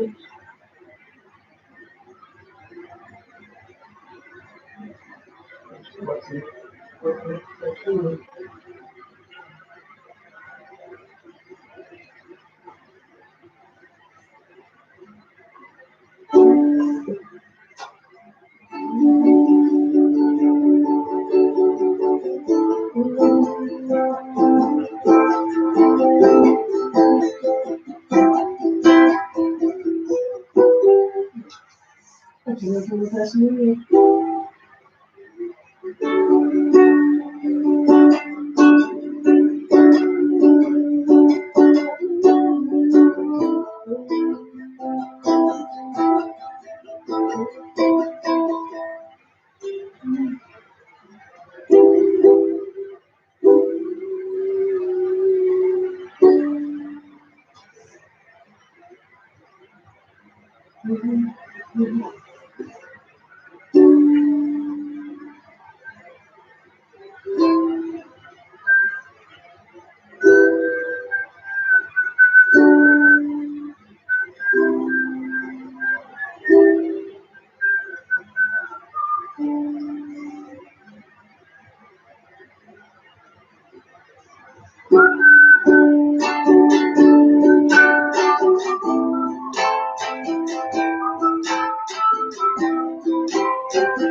É o mais secante do filme. Mas é porque o filme toda a música está na voz.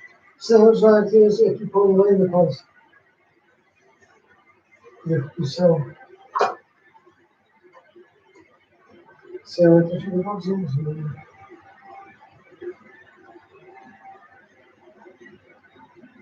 Preciso ver lá.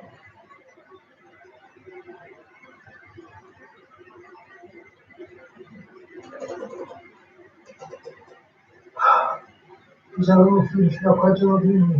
É sério? Não. Estou a já fiz isso.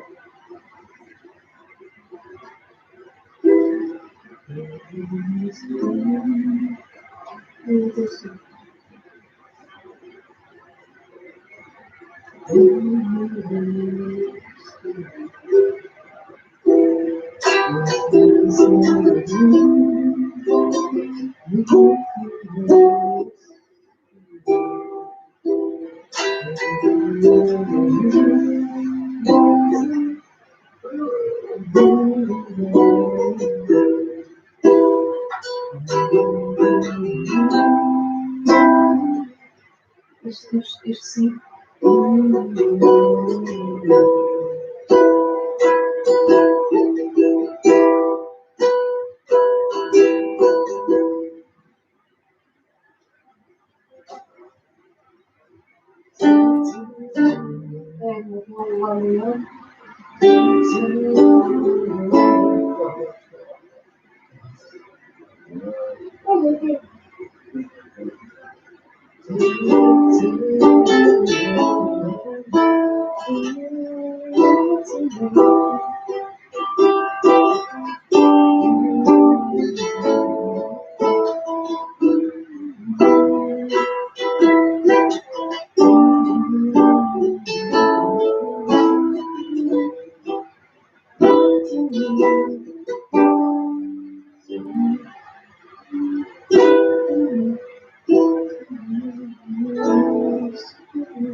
Achei que os acordes serão muito compostos nesses horários.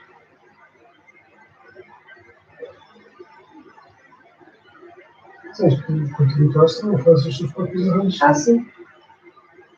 Depois já ainda preciso disto.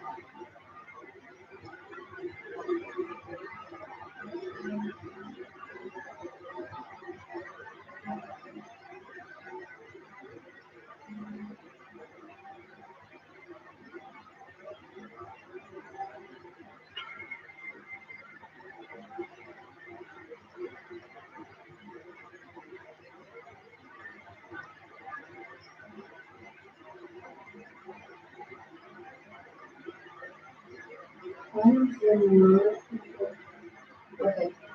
7 years old. Okay.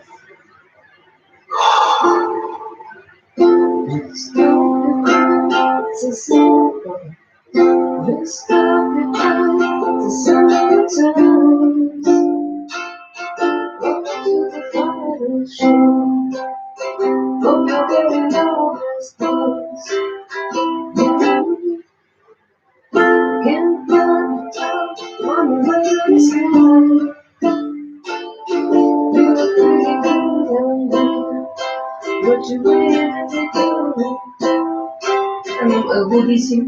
Vou fazer.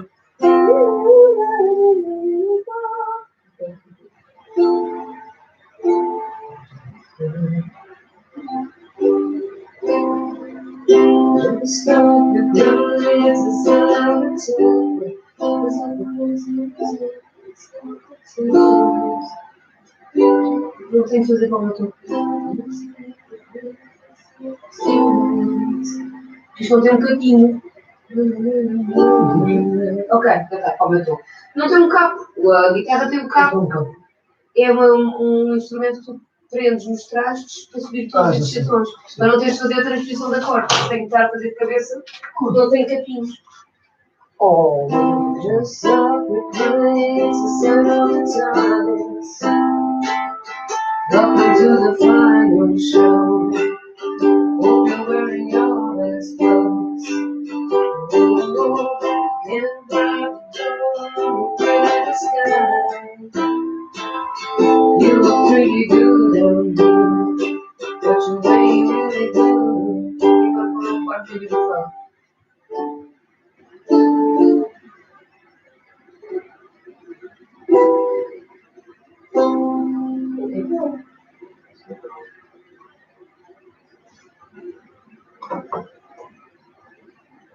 We never know when you're here before. But I'll be almost stuck in running from the words.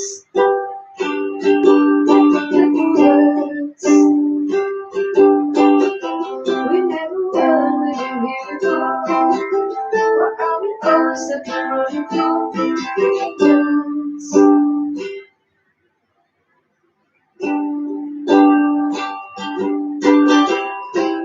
stop your crying, it's a sign of times. We gotta get away from here. Gotta get away from here. Just stop your crying, it'll be alright. They told me that the end is near. We gotta get away from here. Just stop your crying, it's time. Breaking through the atmosphere. Things look pretty good from here. You never know when you're wrong.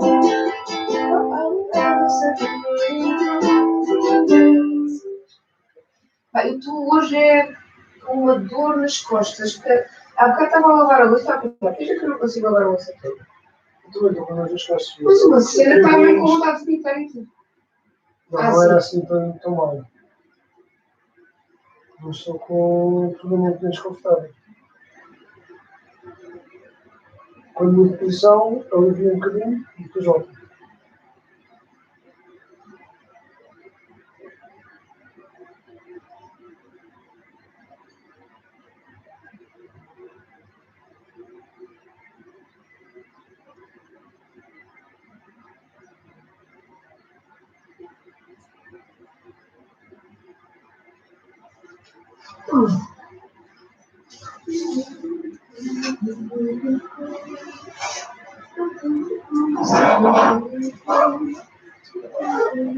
De um projeto de som chamado Grande Jalele. Parece uma cena, uma raça fareda. O que é grande? UK, não é?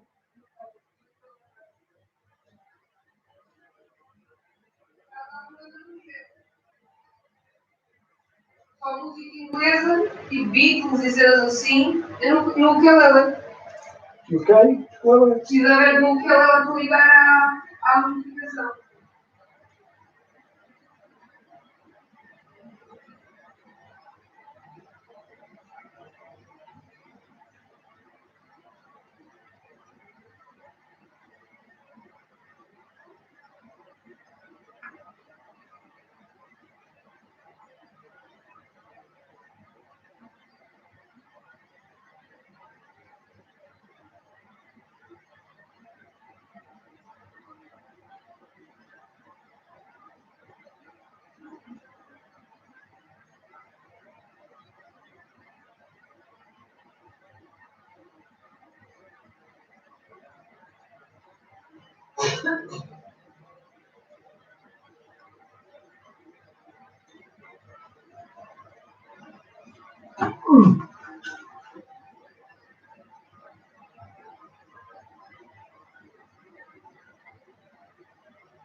He had multiple prominent anti-vax conservatives died from COVID-19. The first was Dick Farrell. He worked for Newsmax. That's his real name, Dick Farrell. He worked for Newsmax. He was an anti-vaxxer, got COVID, died. Then we saw Scott Happel, a prominent Republican in Texas. Anti-vax, made fun of COVID and the severity of COVID, got COVID, died. Then we had Phil Valentine, who's not anti-vax according to his family, but vaccine hesitant, got COVID, died. Last week, Chris Johansson, who is a GOP lawmaker from the state of Maine, he and his wife are both anti-vax. His wife got COVID, died. Days later, he was attending an anti-vax rally in Maine. And we have another story in the saga, which I don't know when this series is going to end. Anti-vax lawyer for dozens of Capitol rioters is now on a ventilator. I'm not laughing like that. I'm laughing at the insanity. Okay, so don't come at me, you pro-clutching MAGA. Attorney John Pierce, who has represented Kenosha, Wisconsin shooting suspect Kyle Rittenhouse, as well as more than a dozen Capitol rioters, reportedly is on a ventilator after contracting COVID-19. Pierce's illness was first reported Wednesday after it prompted a hearing for accused Capitol rioter Shane Jenkins to be delayed, according to independent journalist Marcy Wheeler and Washington Post reporter Rachel Wiener. Pierce is not at this hearing. He sent the lawyer from his office, who is not barred in D.C. again, the reported Mr. Pierce is in the hospital, we believe, with COVID-19 on a ventilator, not responsive. One of the attorneys who was present reportedly told the judge. So this is the question that I have from them. And I feel like this is kind of a rhetorical question because you're all going to have the same answer, I think. How many deaths is it going to take of the prominent conservatives before they actually start to take it seriously? My answer is it's going to be 1 million, and they're still not going to take it seriously. Karen, what's your take on this? No, I agree. There's no limit. You know, quote from me, the limit does not exist. So what we're talking about here, though, this story with John Pierce, this lawyer, I got a segment coming up on it tomorrow morning, actually. But I always make a point because I cover every single one of these when they happen, and it's getting harder and harder to continue to talk about. You know, some of these people, you know, and I always point out, listen. I guarantee you I never agreed with anything this person ever stood for, anything they ever did, but I wouldn't want any of them to die. Athlete, like you talked about, has an infant son. Like that kid doesn't have a dad now. So he'll never know his real father because of this stupid anti-vax bullshit that these people just have latched onto with this. And it is heart-wrenching.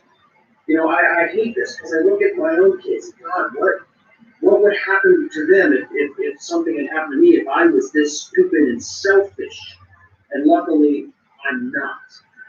But it's tough. But I always, again, I point out to people, I'm going to talk about every single one of these that happens because maybe there's one person out there that hears it that says, you know what?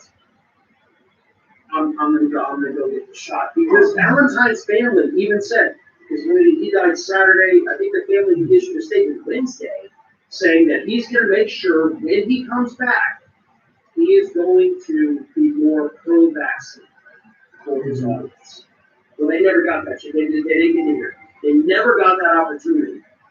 And we're not hearing anybody, by the way, on their deathbed saying, oh, thank God I didn't get the shot. No, it's always the opposite. Like, why did I do this to myself?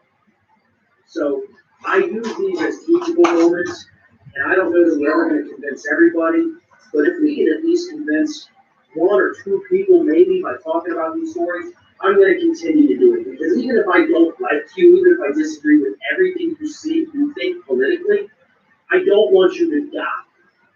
But it is getting harder and harder at this point to have empathy.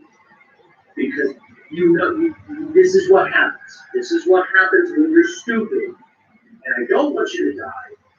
But my God, my empathy meter is running really low right now. Yeah, you get desensitized to it. Go ahead, Dylan. I'll let you be blunt because you'll say the things that I won't say, and I'll live vicariously through you. Wonderful. So this just feels like that old meme.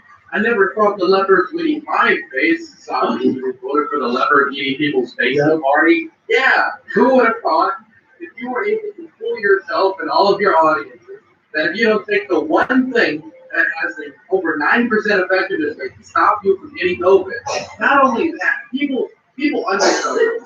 Not only does it drastically decrease the chance of you getting COVID, but if you actually do get COVID, your chances of surviving are still much, much, much higher. So it's not only that this vaccine helps stop you getting COVID and drastically increases your chances of not getting it, but then if you do catch COVID, these symptoms are most likely going to be less severe, and you're most likely going to be able to walk away perfectly fine. It increases your chances dramatically. So even if you don't want to get it from the idea, well, it isn't perfect in saving me, well, then don't you want a better fighting chance if you end up getting it anyway? These are people who have perpetuated these lies about this vaccine. These are people who their words have caused people not only to die from COVID, but the people who have gotten COVID, they're going to have to deal with medical complications for the rest of their lives. We see the number 600,000. That's not the only way we should do it. Number one, we should do it on an international scale. I think we're being very American-centric, but we live here, I understand. But we need to think about the long-term health effects this is having on people. And the fact that these dumb fucks would rather, they that waited for so long for FDA approval, waited so long, and now that we've got it, they are instead going to take fucking horse medication while the FDA begs them not to. I have empathy for human beings, but I cannot transplant extra brain cells into your brain. Science has not given me that yet. When it does, I'll do my best to do it. So I feel for these people's families, but I mean, it's like if I saw somebody stick their dick in the toaster and then jump in a volcano. It's like, I do feel for the family who just lost a family member, but we all knew what was going to happen.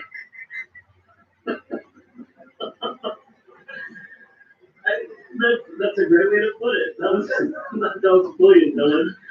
No, listen, I don't, when I see these stories, it's not like, whoa, yes, another one's going to, like, I think that in the event of, like, that they survive, like Phil Valentine, that would be wonderful, because I think that them, like, surviving COVID after being near death and promoting the vaccine, I feel like they would be more effective than if they died. So, Matt, don't you feel like, well, I don't even know how to phrase the question, because I'm just exasperated at this point. Like, do you think that being desensitized to all of this is morally acceptable? Because I do feel desensitized, I'm not gonna lie. Yeah, no, I mean, I like 100%. I get it. And at this point, we're months into this, we've seen, like you were saying, like it's just story after story after story. It's not like this is like a one-off thing. So you would hope or think that some of these people who watch like their favorite conservative commentator get sick and then potentially die or even like barely survive COVID, you would hope that like maybe that would be a teachable moment for them. But honestly, that I'm not confident in that. And we've seen the result of that. I mean, these people will shift the goalposts. No matter what happens, and we just saw that again, like with the FDA fully approving Pfizer vaccine. Like it was never about the FDA approval for a lot of people. Now it's just about, so now you really trust the FDA. It's like, we're never going to get through to a large, portion of the population who are listening to these types of people. But yeah, I mean, I don't know how much my empathy meter is at right now, but it's definitely decreasing as time goes on. But yeah, I mean, I would hope there could be some people moments in here, but it just doesn't seem like there has been.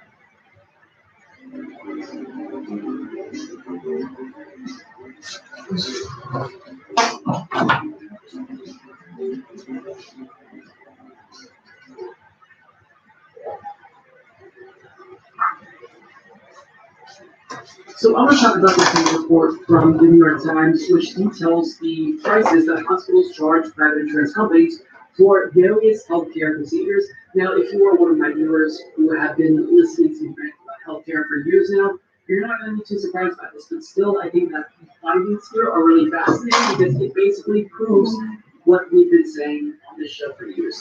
That healthcare in the United States of America is a total scam. And I think that once you see these numbers, there's no way you don't get radicalized, because we're getting taken advantage of here. We are getting screwed over, and all you have to do is look at a couple of examples of what people in America are charged for healthcare and how arbitrary those prices are depending on who their insurance provider is. So let's get to this. So this is from Sarah Cliff and Josh Katz, who report this year the federal government ordered hospitals to begin publishing a price secret, a complete list of the prices they negotiate with private insurers. The Insurance Trade Association had called the rule unconstitutional and said it would undermine competitive negotiations. 4 hospital associations jointly sued the government to block it and appealed when they lost. They lost again, and 7 months later, many hospitals are simply ignoring the requirement and posting nothing. But data from the hospitals that have complied hints at why the powerful industries wanted this information to remain hidden. It shows hospitals are charging patients wildly different amounts for the same basic services. Procedures as simple as an X-ray or a pregnancy test, and it provides numerous examples of major health insurers, some of the world's largest companies with billions in annual profits, negotiating surprisingly unfavorable rates for their customers. In many cases, insured patients are getting prices that are higher than they would if they pretended to have no coverage at all. The secrecy has allowed hospitals to tell patients that they are getting steep discounts, while still charging them many times what a public program like Medicare is willing to pay. And it has left insurers with little incentive to negotiate well. The peculiar economics of health insurance also help keep prices high. Now they provide us with a couple of examples that really showcase the absurdity of this system. So when it comes to the cost of a colonoscopy at the University of Mississippi Medical Center, well, if you have Cigna, it's going to cost you $1,463. If you have Aetna, you're going to pay more than $2,100. However, if you have no insurance, you're paying $700 a year. This is bonkers. I don't know what to say about this. If you want a pregnancy test at the hospital at the University of Pennsylvania, well, if you have Blue Cross Blue Shield, it's going to be $18. But if you're a Blue Cross HMO patient in New Jersey, that is going to cost $58. $93 for Blue Cross PPO patients in New Jersey, and with no insurance, $10. At Aurora St. Luke's in Milwaukee, an MRI is going to cost $1,093 if they have United's HMO plan, and $4,029 if they have United's PPO plan. That's a gigantic difference. Now, at hospitals in the Erlanger Health System in Tennessee, if you want a flu vaccine, that's going to cost $54 if you have a Cigna plan, $104 if you have Blue Cross, and $201 if you have the United plan. At Memorial Regional Hospital in Florida, an MRI is going to run you $1,827 if you have Cigna, $2,148 if you have Humana, $2,455 if you have Blue Cross, and $262 with Medicare. That is a giant difference. So that is just a little bit of insight into this insanity. And that's only the hospitals who actually comply. Most hospitals, the article says, will not comply.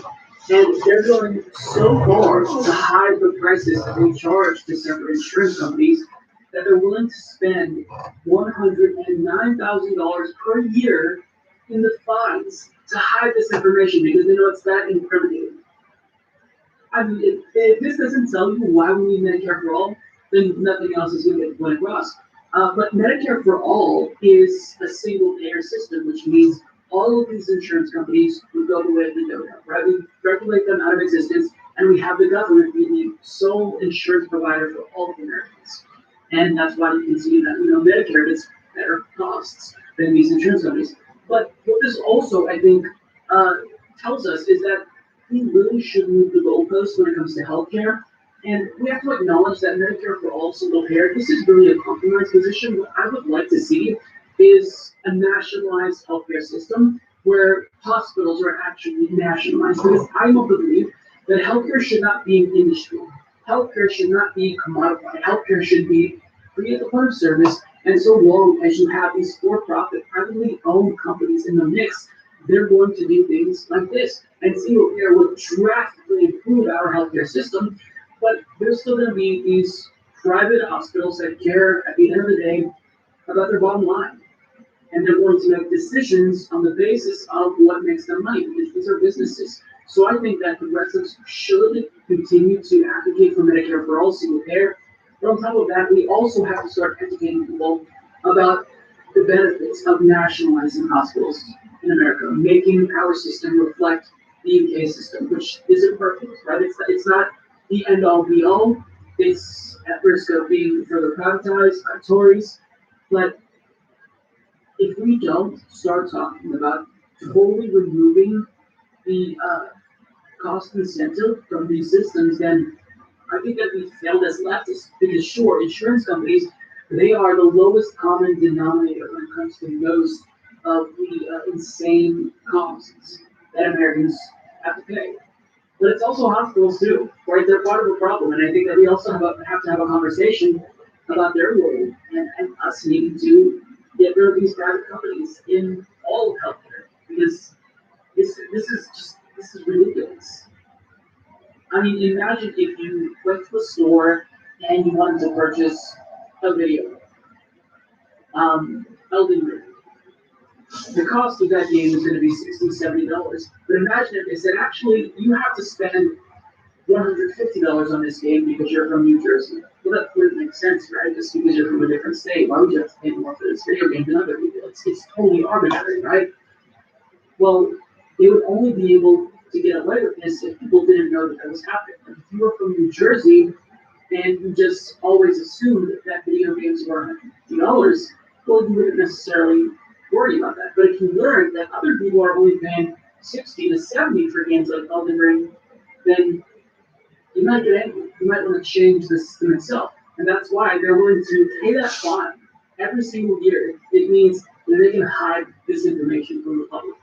It's truly it's fascinating, and it speaks to how reprehensible these businesses in healthcare are. There shouldn't be a healthcare industry. There should just be healthcare, period, because that's what's achievable in the richest country on the planet. Nationalize these bloodsuckers, abolish all private insurance companies. Let's have a healthcare system that's actually centered on human need, not human greed.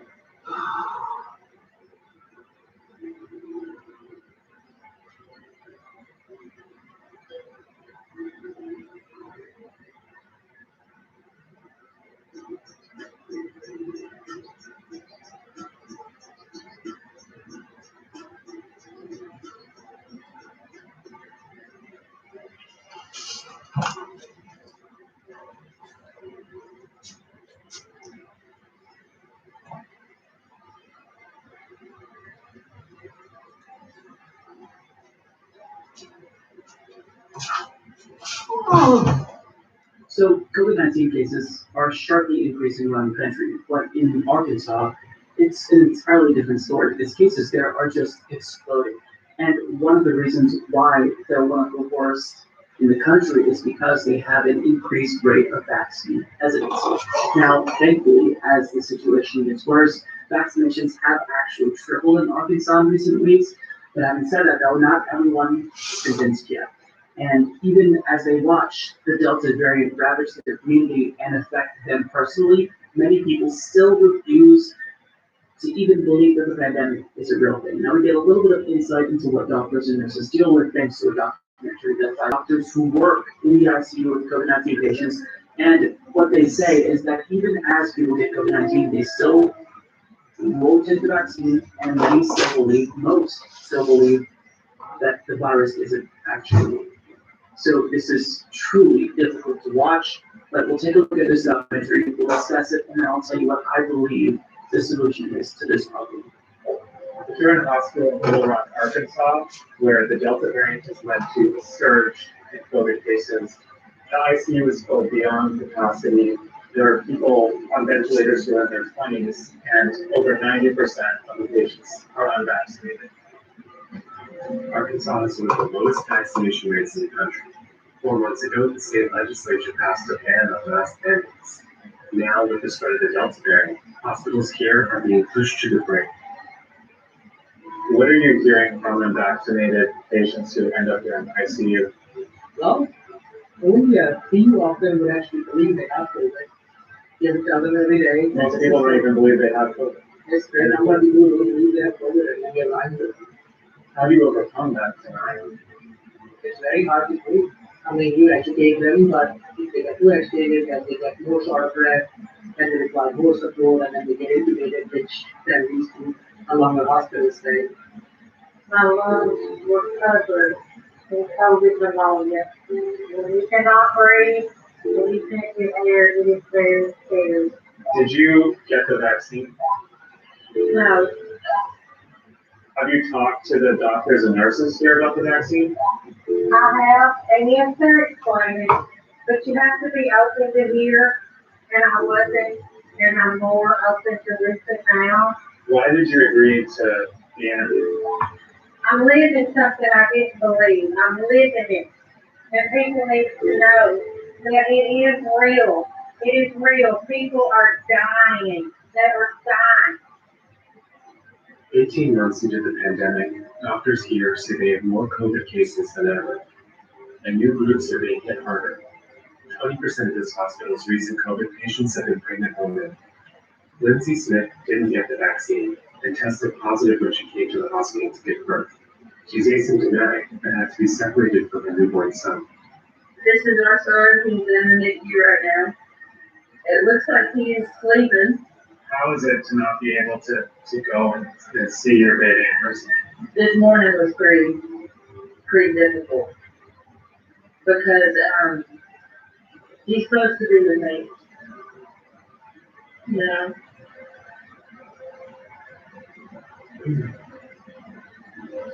He's been with me the whole time, and now I can't even hold him. So that's definitely. I haven't got to meet my son yet. Does being here in this situation, not being able to see your baby in person, make you start to reconsider at all not wanting the vaccine? No. Yeah, because even with getting the vaccine, you can still spread it. You can still get it. There simply aren't enough studies for it. Does it frustrate you to have patients who refuse the vaccine and then end up here in ICU? More disappointed in them because the information has been out there. It's just like what media they are using will color their perceptions and the family members and their perceptions. I didn't think I would get through a time when vaccines would be so ridiculed. Have you had success at convincing either patients or their family members to get vaccinated? I would say 5th of the time. 5th of the time. Mm-hmm. And they may say yes to you here. If they actually get vaccinated, is a different story. Do you plan to get the vaccine after you get out of here? Not at this time. I've read all the bad stuff on it. I'm not ready to do it because I didn't believe it. So I have to change my thinking and study. But don't you think that maybe being vaccinated could have prevented you from being here in the first place? Not at this time, I don't believe that. How are we going to get out of this if more people don't get vaccinated? I can't answer that. Live and learn, the saying goes, but what happens when you learn nothing from your lived experiences? That woman got COVID-19. She was previously a COVID truther, and getting the virus actually convinced her that it was real, but she still won't get the vaccine. I mean, at that point, what do you do? Is there a solution to convince these people to be vaccinated? I believe that there is a solution. But just from a human standpoint, it's really difficult to understand the thinking of folks like that. Now, I'll link you to the full documentary in the description box. If you're watching this on YouTube, you can find this on Vice News YouTube channel if you're seeing this on News TV. But some things stood out to me, and they were truly shocking. Even if I've seen so much, like we've all kind of to an extent been desensitized by the widespread stupidity that we've seen as a result of the pandemic. But some things that are just truly, I don't even know, they left me speechless. So the doctor said that only a few patients who end up in the ICU with COVID-19 would actually believe that they have COVID-19. And they believe that the doctors are lying to them. And when you try to educate them and convince them that you're on their side, you're trying to save their life, and you're not lying to them, they end up getting angry and worked up, and they need more oxygen. They become short of breath. I mean, what do you even do if you're a doctor? Because, you probably feel this sense of responsibility to educate people and explain to them why they need to do what's best for their health. And in this instance, getting the vaccine, if they survive, is the best thing that they can do. but then they get angry and more sick, so that kind of disincentivizes doctors and nurses from trying to educate patients. And what a horrible situation. Because if you talk to them about this, you could end up making them more sick inadvertently if they get angered by what you're saying because they think you're a liar or maybe a Democrat hack or something. Wow. Now he says out of all the people who have had COVID or family members with COVID, he's only able to convince about a fifth of them to get the vaccine. That means the majority of people in there with COVID or who have a loved one suffering from COVID, they still won't get vaccine. I mean, if seeing it firsthand doesn't convince you, literally nothing is going to convince you to willingly take the vaccine. Nothing will.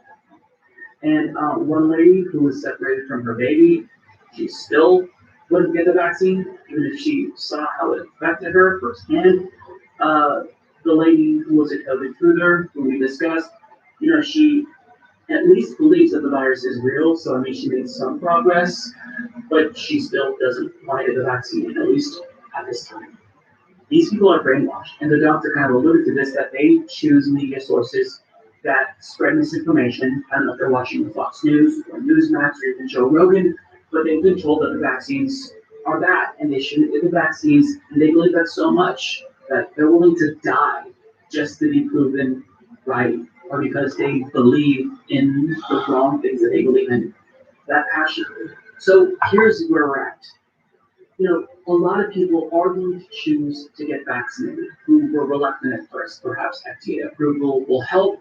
Perhaps, giving people more time off to get the vaccine and then recover for a couple of days if they experience side effects. All of these are policy measures that are really important, but there's still going to be a large portion of the population, large enough, who refuse to get vaccinated under any circumstances, and they're going to single-handedly keep all of us from reaching herd immunity. So this is the way that I look at it. We have two options. We can either A, mandate vaccines and effectively wipe out this virus, at least in the United States. Or B, we can choose to not mandate vaccines and let anti-vaxxers who are misinformed choose to keep all of us in a prolonged, if not permanent state of plague. Is that really fair? I don't think that we should let the most misinformed people in society dictate what happens with public health. I just think that that's incredibly cruel. To me, this is about freedom.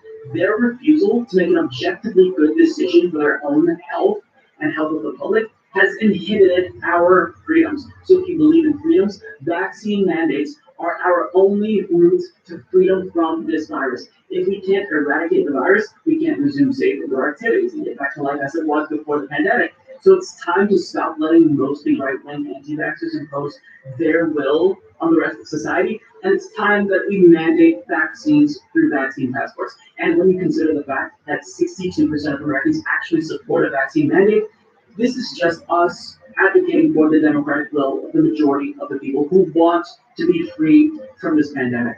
And I wish that more people would say this and stop being afraid to say this. Like, a lot of people don't want to say we should mandate vaccines, even if they believe it, because that might be, unpopular. They might feel as if people are going to think they're authoritarians, but it's not authoritarian. This is the pro-freedom move. If you support vaccine mandates, you support freedom for all of us. If you don't support vaccine mandates effectively, you're okay with letting anti-vaxxers subject all of us to a permanent plague. That is antithetical. Now, Branko Marcet-Jacobin, he lays out a phenomenal case for mandatory vaccines, and he not just addresses the legal framework, but he explains how practically this can take effect. So this is relatively long, and I'm not going to read all of it, but I am going to read a good portion of this article because I think it's really important. So please bear with me. This is what a lot of people need to hear. So he writes, however you might feel about the idea of vaccine mandates, they're not some scary new creation of our quasi-authoritarian age. Most people are familiar with the most common form they already take in modern America: vaccination requirements for children before they enter schools, some version of which every single state in the country has on books. Nearly half of all states imposed them by the start of the 20th century to deal with the scourge of smallpox, with requirements expanding and spreading throughout the country after the 1960s, thanks in part to the development of the measles vaccine in 1963. But these mandates have also taken much broader forms, with numerous examples of states and cities compelling all of their residents to get shots without exception. Massachusetts led the way, making smallpox vaccination compulsory to attend public school in 1855. The Brooklyn and New York health departments embarked on a policy of de facto compulsory vaccination to deal with outbreaks in 1893 to 94 and 1901 to 2. By the latter year, Connecticut, Delaware, Georgia, and Kentucky all had general compulsory vaccination statutes. Even the town of Muncie, Indiana, put in place citywide mandatory vaccinations in response to an 1893 outbreak. The fraught battles at the time between authorities and anti-vaccinationists, which echoed today's tussles to a remarkable extent, culminated in the Supreme Court's well-known 1905 Jacobson v. Massachusetts decision, which upheld by a 7-2 vote state government's right to enact mandatory vaccination. In his opinion, for the majority, Justice John Marshall Harlan pointed to the social compact to argue that there are manifold restraints to which every person is necessarily subject for the common good. Crucially, he created a health-based exception for vaccine requirements that hadn't existed in Massachusetts law, and he also left enough leeway for individual liberty that the decision would be later used to establish a right to privacy for married couples and strike down the contraception bans. Civil liberties concerns about vaccine mandates aren't unreasonable. The right to not have a foreign object or substance inserted in your body is a fundamental element of privacy and bodily autonomy, the same principles on which we might base opposition to drug testing of workers or welfare recipients, as well as a variety of other shocking oversights. Socialists should be deeply concerned with the safeguarding of civil liberties from authoritarian institutions, whether in the private sector or those embedded in our existing nominally democratic forms of government. But it's possible to have a broad, expansive commitment to civil liberties while stopping short of absolutism. You can, for example, be vehemently against the threat that tax state censorship and authoritarian state institutions pose to freedom of speech and assembly, to the point of defending those rights for people whose politics you find repugnant, but still call for strict limits on money in politics, which is a type of speech restriction. Similarly, it's possible to oppose mandatory drug testing and non-consensual medical experiments while seeing vaccine mandates as a pragmatic solution to an exceptional and life-threatening crisis. Even so, critics are right that if not carefully guarded against, it's possible for vaccine requirements to end up in some ugly places. The Jacobson decision was horrifyingly stretched in 1927 to justify various state eugenics laws of forced sterilization on the basis that it is better for the world if instead of waiting to execute degenerate offspring for crime or to let them starve for their imbecility, society can prevent those who are manifestly unfit from continuing their kind. While the U.S. federal system means the federal government is probably limited in what it can do here, one obvious course of action is provided to make vaccines a requirement for mass transport, including airports, as he's already done for masks. This would have the additional benefit of compelling more affluent vaccine skeptics who would effectively be barred from traveling in anything other than a car or private jet to get their shots. But needless to say, measures like these will only be fair and workable as long as the vaccine remains free and easily accessible to everyone. In an ideal world, we would never have to turn to mandating vaccines, but given the continuing and horrifying scale of the pandemic spread to life, its dangers to children who won't be vaccinated for some time, the ongoing economic disruption that the virus has spread among the unvaccinated will cause, and the fact that U.S. society has already decided it's willing to make a far worse and far more dangerous trade-off of privacy for security, New York-style vaccine mandates are an appropriate and measured response. They should be understood as a unique exception, but we're living through exceptional times. And he's exactly right. This is an exception to the rule. It's something that is necessary because we are living in truly horrific times where this virus has killed hundreds of thousands of Americans. Now, contrary to popular belief, vaccine mandates don't mean that we knock down people's doors, hold them down, and forcibly stick a needle in their arms. In fact, Bronco Marcetti explicitly is against that. He says that in this article, we don't do that. But when we say vaccine mandates, we're simply saying vaccine passports. Now that word has become a boogeyman, and vaccine mandates will inevitably become a boogeyman word. So I think that, any public health official who's going to promote mandatory vaccinations should find some way to reframe it so it doesn't sound so ominous. But in actuality, all this means is that we replicate effective strategies at the state and local level that have worked, and also we replicate France's law. So already a lot of states have made it mandatory for state workers and healthcare workers to get vaccinated. But on top of that, New York took it a step further. And what they did was they mandated proof of vaccination or proof of a negative COVID-19 test in order to resume indoor activities. So if you want to, I don't know, go to a movie, or if you want to go to a club, then you need to get vaccinated and show proof that you've been vaccinated. And in France, if you want to dine indoors or travel long distances by plane, you have to show proof that you've been vaccinated or show proof that you tested negative for COVID-19 within 48 hours. Now, guess what? The day that the French president really hinted at a vaccine mandate, 1 million people signed up for an appointment. So vaccine mandates work. And like it or not, even if people don't want to admit this, it may be our only way out of this pandemic. Now, was it unpopular in France and New York? Yes. But extraordinary times calls for extraordinary measures. People are dying, and they're being misinformed, and they don't want to do what's necessary and objectively good to protect their health as well as the health of their community. So this is something that is necessary. The government has a responsibility to save people's lives. And I think that it is absolutely legitimate for the government to intervene here to stop suffering, to not allow anti-vaxxers to keep all of us in a perpetual state of plague. So it's time to mandate vaccinations. Don't call them vaccine passports. Don't call them mandatory vaccines. Call them safety protocols. I don't know.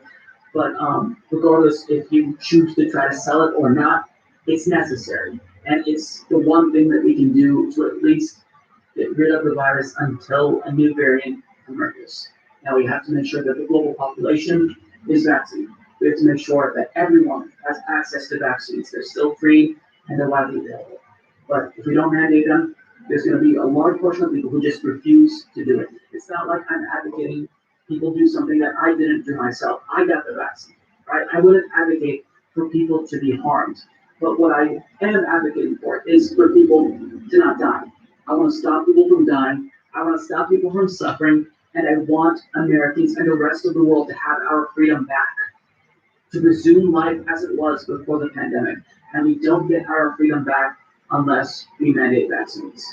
I'm not afraid to say that because it's necessary and it's true. And I hope that others will join me in calling for mandatory vaccines because that's where we're at in this state of the pandemic.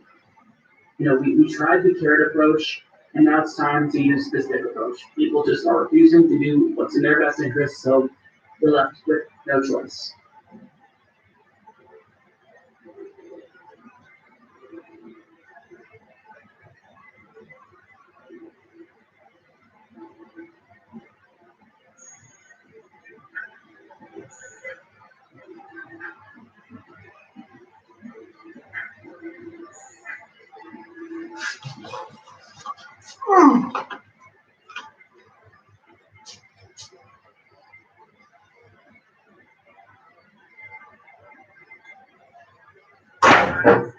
You want to be healthier, you want to have more energy.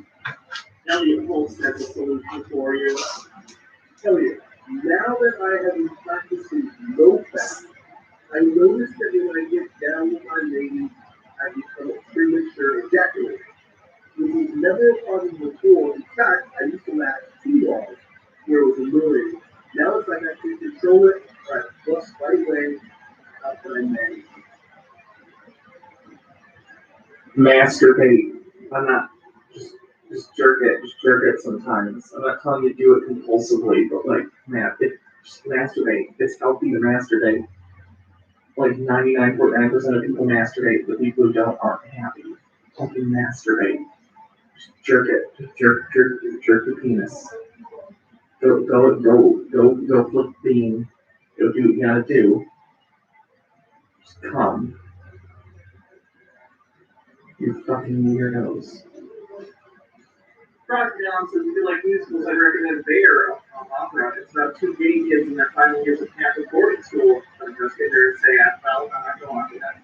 Lenny says my dad's favorite cat in a plain red is a plain red baseball cap. I wonder what other people think when they see us together and spot the hat, not only for having text on it.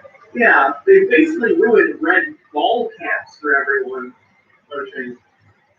So before I get into my opinion on this, I just have to state that I'm not an expert, but I'm on this journey with you. This isn't medical advice, but don't ever touch your PP. And I have been doing super attention for the past 2 months, and I do it in my sexual relationship in my life, because I don't masturbate. I was having sex and ejaculating for the first time a week. And so I came across, Which is normal. Fireman is my favorite color, has been ruined. I apologize. this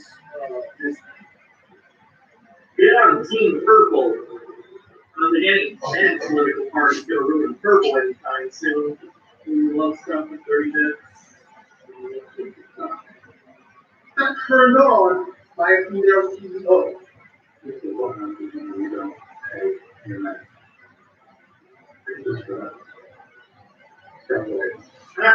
turned on by a female CEO.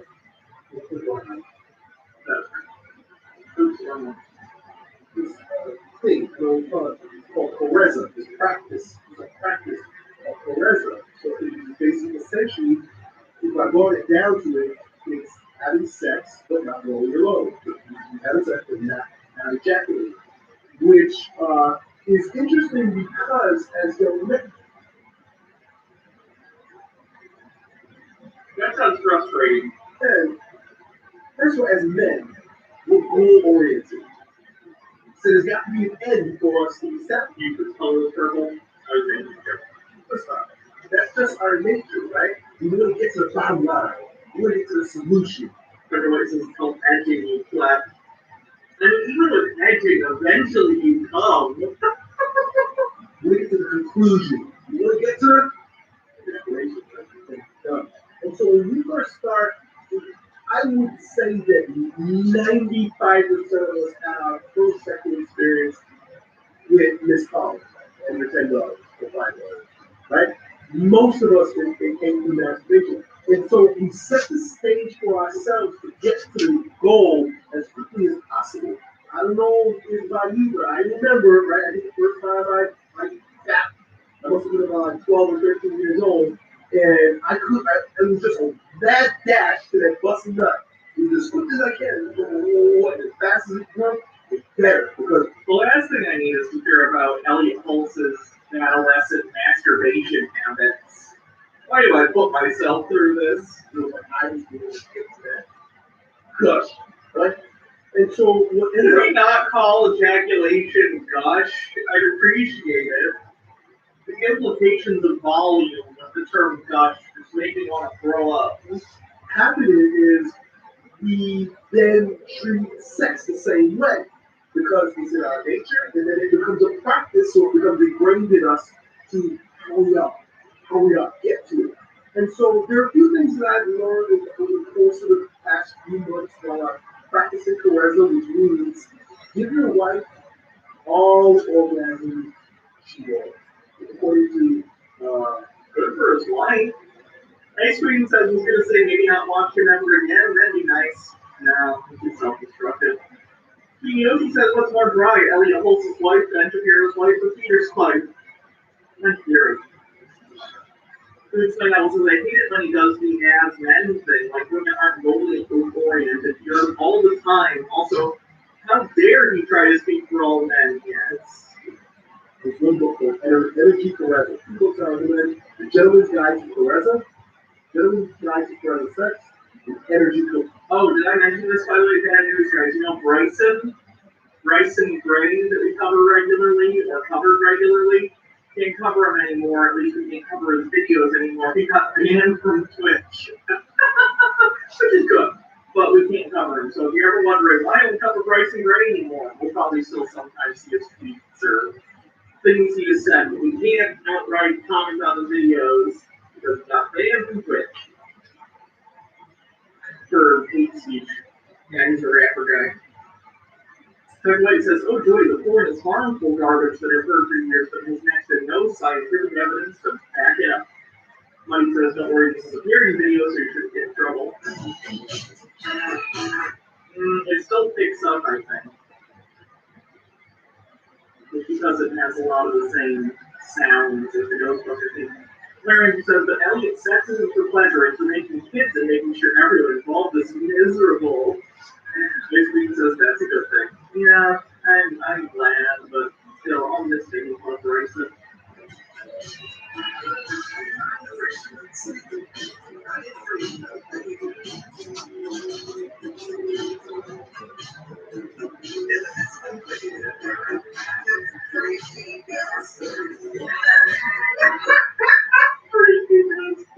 Forever.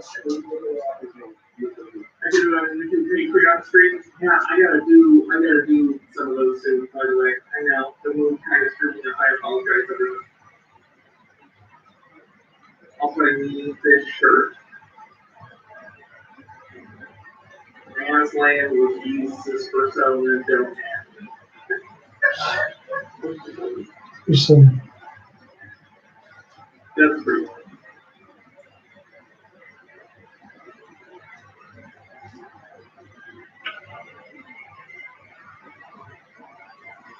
Steve Yoki says, me when I heard about Bryson getting banned.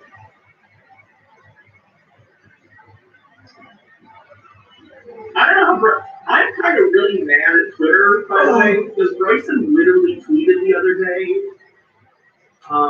like, all the world's problems are caused by Jews, and I reported it to Twitter, and I had a bunch of other people report it to Twitter, and he's still on Twitter, to my knowledge. So I don't know what the fuck Twitter's doing with Bryson. Every time he says homophobic shit, or anti-Semitic shit, or whatever, I report it, I have other people report it, and they never do anything. So I don't know. The world's smallest violin, but I have to say. And so I gather from reading and then also from experience, from some of the things that I've learned as a result in order to better control myself. Because it was never a concern to me. I never even thought of this until coming across these ideas of how to use it. I'm getting older and I need to bust less nuts, which reminds me. There's another one. Fireman says that's fine with Twitter, but being that it gets unverified.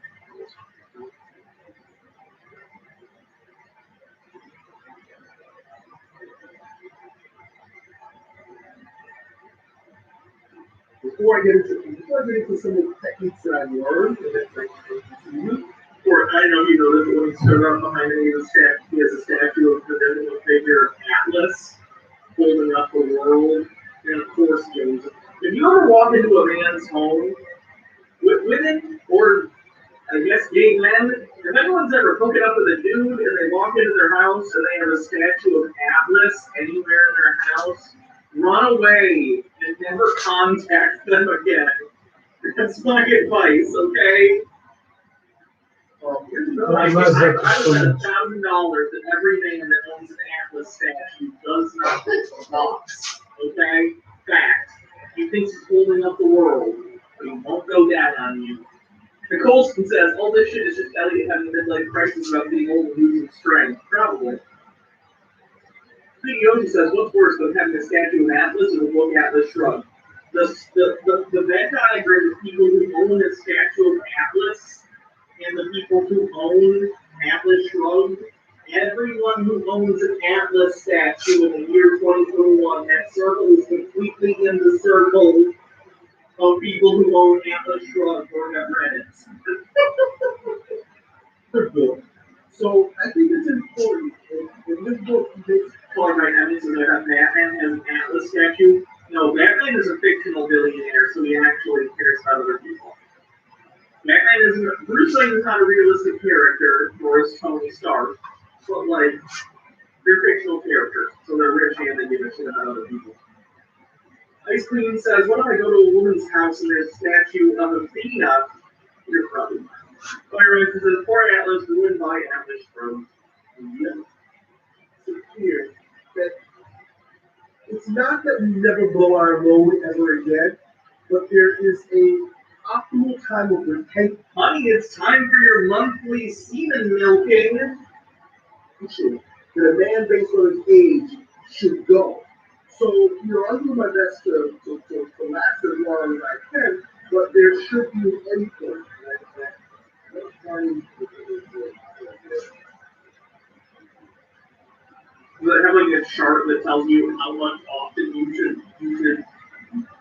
climax?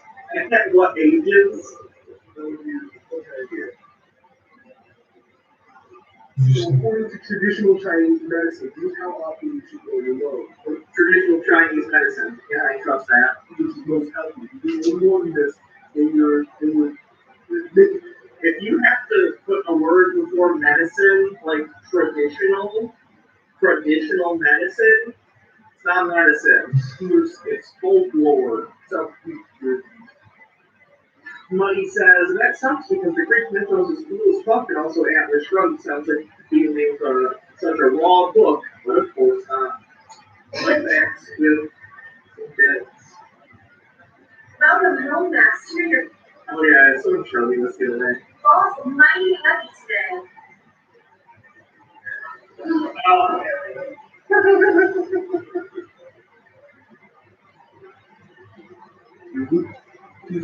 The other day, I was talking to a libertarian, and I don't remember the context, but it was on Twitter, and they were whining about something, and they said, I think you're trying harder than the first time I ran after Social Security check or something.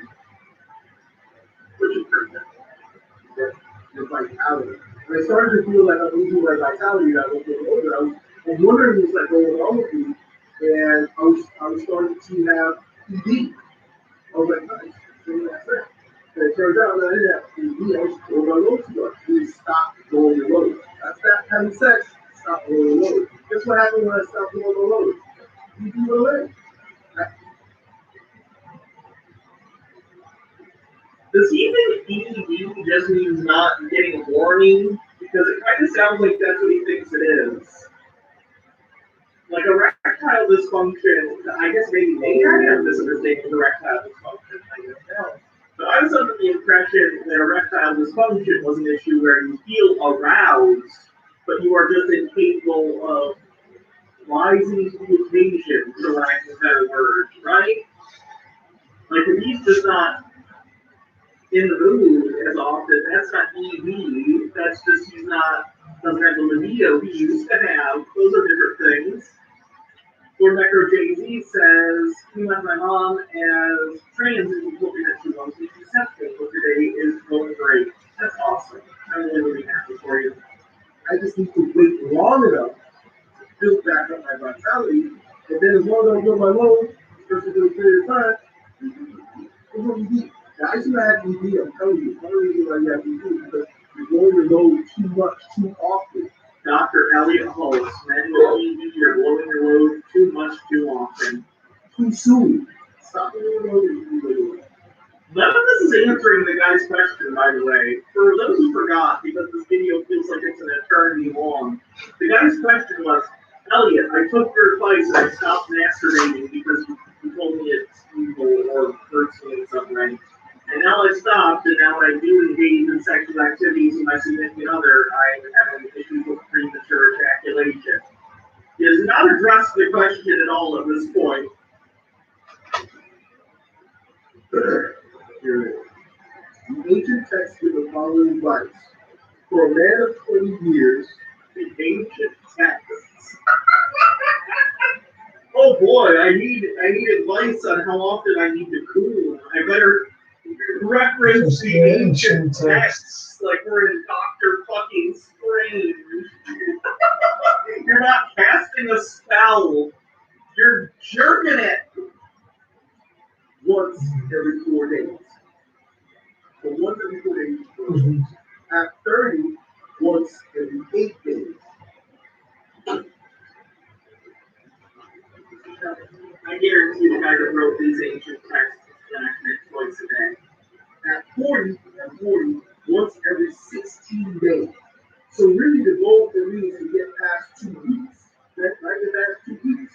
Right now, for day 9.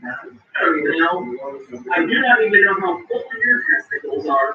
Right now it says, Elliot, a weightlifter because too much of it can fatigue a person, plus the reason sex, life, etc. He is a weightlifter, yes. The other day he actually posted a video where he was like really ill. He had some sort of sickness. People in the chat were saying it was COVID. I don't think it was COVID. I don't think he would have been able to be doing what he was doing if he actually had COVID. But he had some sort of respiratory, something going on, a cold or a he was still doing weight training through it.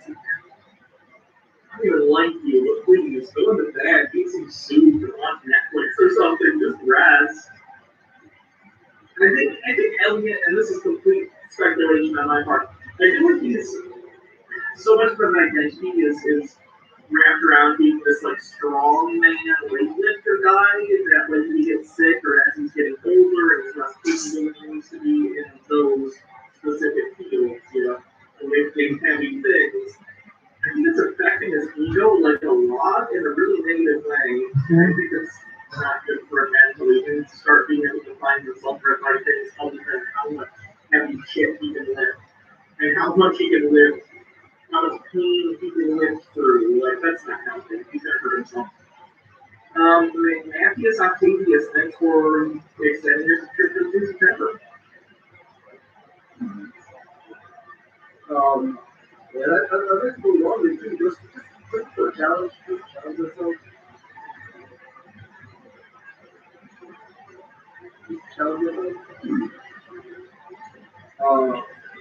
at 30, once every 8 days, and then normally you get something in the food tank, we'll go over it later. It's about the second, so one at 40, once every 60 days, at 50, once every 20 days, and at 60, once a month. You're only gonna come once a month when you're 60? That's sad. See, I feel like old folks, I'd say old folks, so it's like we're talking about 90-year-olds. When you're 60 and you're retired, I feel like you masturbate and sit there. I don't know. I'm not saying you're going to be as corny as you are when you're younger, but like what else you got going on, you know? You're retired, you're home.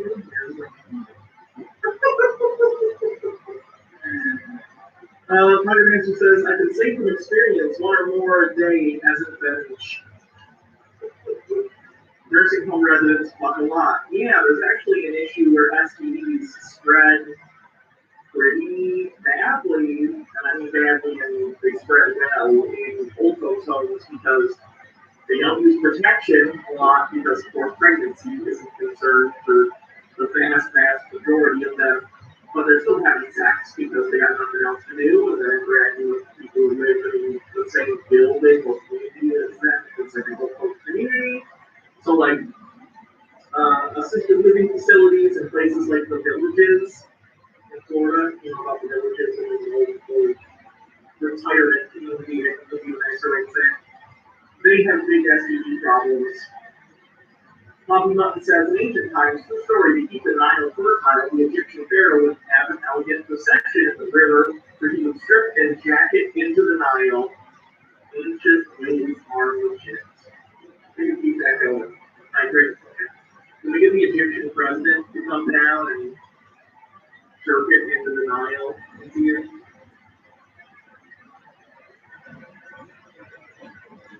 Is he the president or the prime minister? I don't know what Egyptian modern government is. Egypt's government.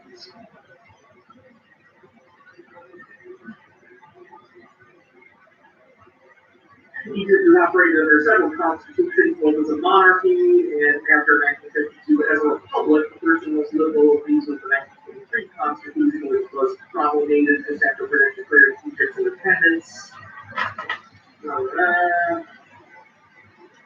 In 1971, a new Egyptian constitution was adopted by referendum to replace the interim constitution in 1964. It was amended in 1980, 2005, 2007. Egypt held its first presidential election in 2005, in which multiple candidates applied for the office, which was conducted by popular vote. Prior to that time, a single candidate had been chosen by the legislature and then confirmed by national plebiscite. Probably pronounced that. Sorry. So it was sort of like a pseudo parliamentary thing, and now it's sort of similar to just electoral politics. Interesting. Yeah, so bring that president down and recognize, like you're sending Moses off the fucking bushel basket. You know what 80 says? Sun Tzu once said, know not yourself or your ED, and you shall not blow, but know yourself and watch chugs on YouTube, and you shall get all the women and stuff. I remember that. I have that dog ear in my pocket.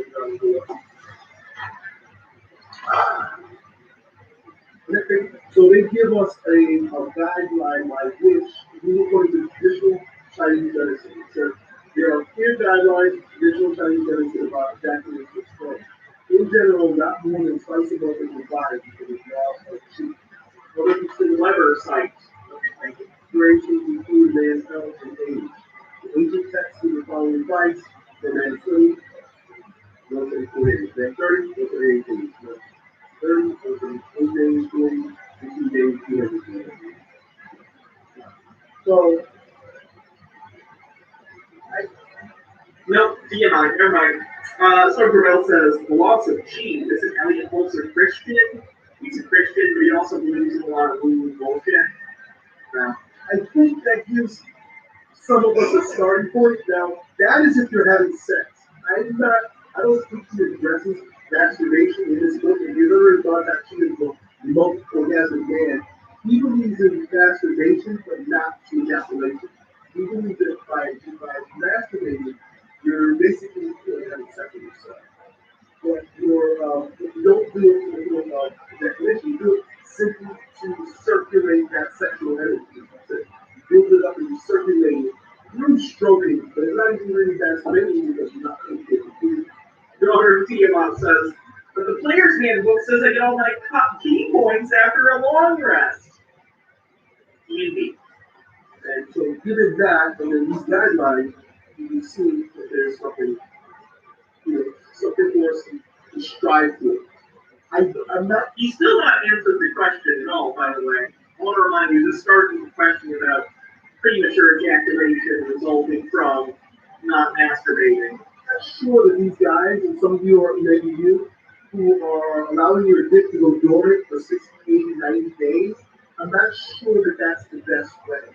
Because what I've heard, I don't know, happens is if you go too long without blowing your load, first of all, it could be bad. I don't know to what extent. Semen retention is really, really great if you love prostate cancer, by the way. But I heard it's not so healthy for you. It's not. Seriously, if you are a prostate haver, you should clear that out at least a couple times a week, probably. And then also, nothing have to, but studies show that it helps with that prostate cancer. Your body will start to forget, or once a week, I don't know, fucking that you can get a hold. Your body once a month, is that what it says? Alright. Clear it out every once in a while. And you start to forget what it's like to sexually arouse, and then arousing is harder for arousing to come on. You become like asexual. If you don't masturbate long enough, it'll turn asexual, and other men take some sexuality. Which may be okay if you're adult, right? And yeah. Nurse Hall says, I'll stick to 1 to 2 per day, thanks. I hope you're eating enough protein and drinking enough water. Maybe take an energy bar and, You want to know? But as a man, married man sex, you want to stimulate all my Ace fans, have you simply considered jerking off? I'm fucking disrespectful. Colson says, wait, is this what happened to John Toy? I'm worried about John. I'm trying to run John a little bit. A little jacket. So, once again, I haven't gone 60, 90, 100 days. Some of you guys. I'm aiming for what the traditional Chinese medicine is 60 days. Right? I'm pretty sure. I think we gave a concerted effort because I was like, I just need to know my loads of guys. And wait, are you unconsciously blowing your load? Only have mistakes. Only have very few mistakes. There's times where I'm like, right?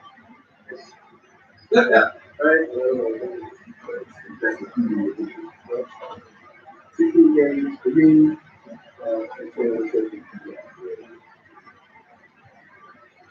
But that's not the problem, right? You're not jerking off, which is good.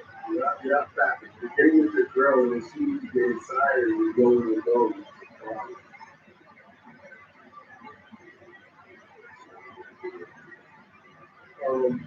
And so here are a few things that I learned, the very some of these, and the practice some of these techniques so that you can last long. Number one, masturbating. And I'm going to do all of these things. Number one, you got to recognize what your deadly positions are. There are certain deadly positions for you, and it's usually the same for most men. And the deadly positions are when you're flesh to flesh with your own body, right? When you're He's referring to his most enjoyable positions as deadly positions.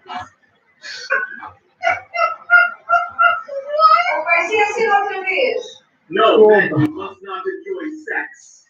You must hate it. Avoid deadly positions. Sorry. O vídeo já vai com 50 minutos, já se agora.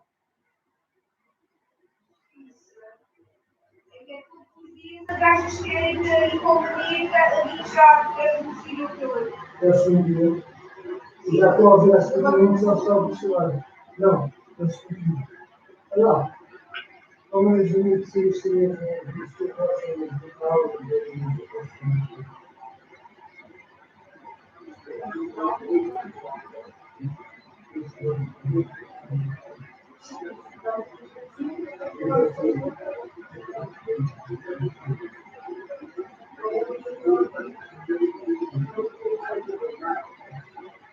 No, woman, we must not. We must get it from behind so that I will not come to it. We bear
Pode ser nacional, pode ser contrário. Mas. You're still going to be stimulated. That's not. What? What is he talking about? Não é necessidade, pá. Olha lá, não é necessidade.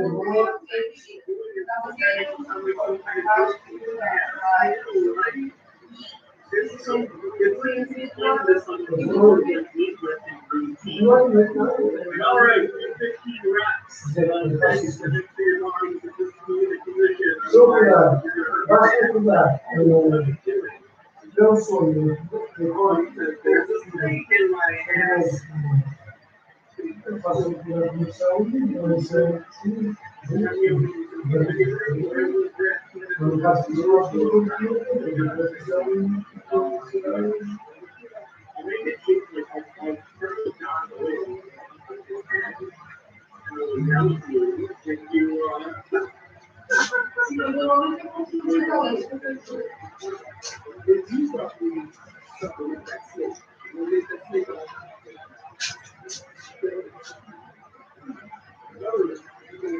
How's it gonna go when you blow your load? It's gonna have a sensor film.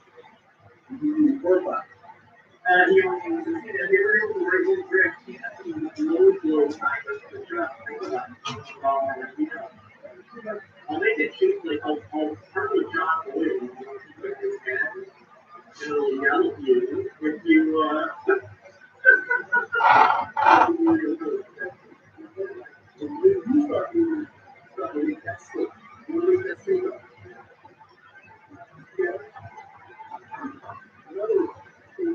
I'm gonna try when you blow your load, it's gonna have a sensor lights that's going to have to be inserted inside you.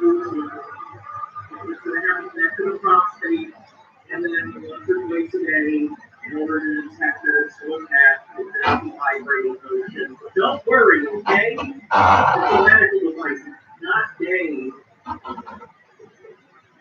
So Carlos is making the same something advertising smoking.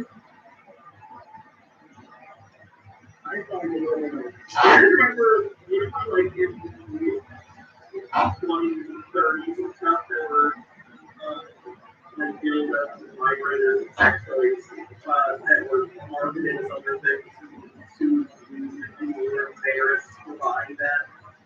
I'm gonna do the same thing, but for like cis hetero men who are embarrassed to want to be involved in like prostate stimulation, but still want to try it. So it's going to be marketed as like shop that for men with straight men. But like you open the vacuum, you stick it in your ass, and it makes you come. I don't know. There's an idea here somewhere.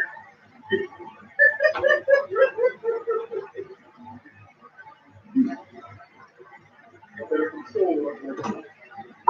Still goes in there and get the prostate because you fix around you and gives you prostate. Shut. There's some times in the day I learned to. But it's all at night like you do it.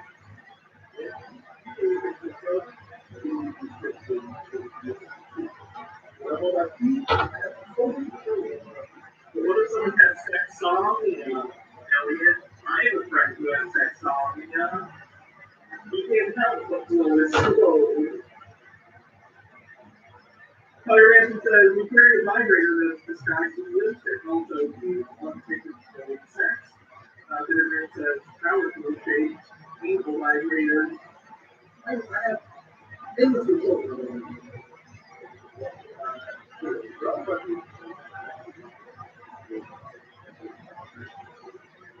Remember Jake sharing that story. Hey, I didn't say it was Jake. Maybe I know other foreign top people in sex operating, okay? I didn't know more than one foreign top person who fucks while they sleep. Here is so one of the deadly situations. Here's another thing that I discovered that we have to learn how to do.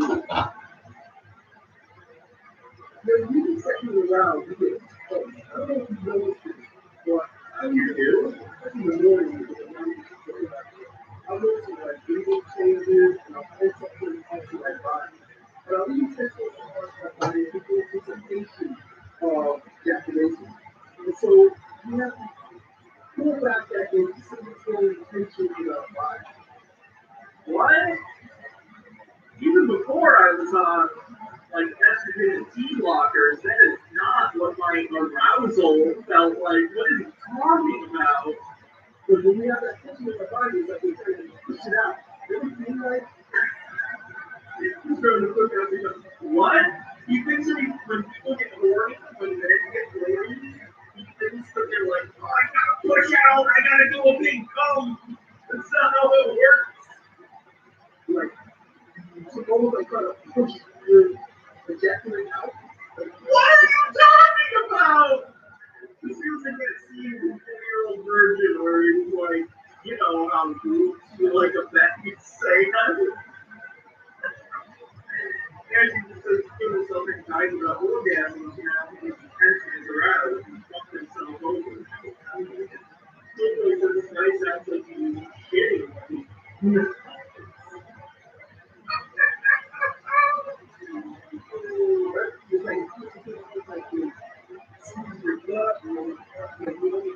What the fuck is he talking about, guys? Lakeland says that this is the second time you've referenced that scene in like a week. I guess it's a good reference. I'm gonna kind of call him for himself, don't you? Cis man. Okay, are there any cis men here that can confirm or deny what the fuck Elliot is saying? Is this an Elliot thing? Or is this genuine in their opinion? I just know what they're saying because trans.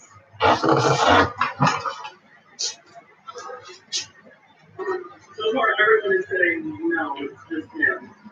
Okay, great. Thought so. Just wanted to make sure. What you gotta do is pull back that and then breathe and soften all parts of your body. So you know that you're on scale of the body from top to bottom. So feel it as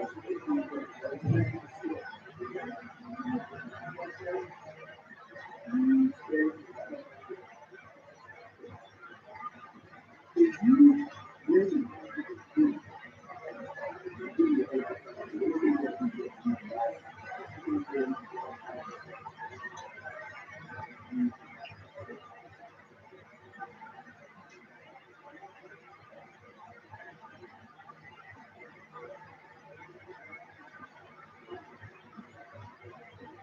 as you're breathing, scan through your body.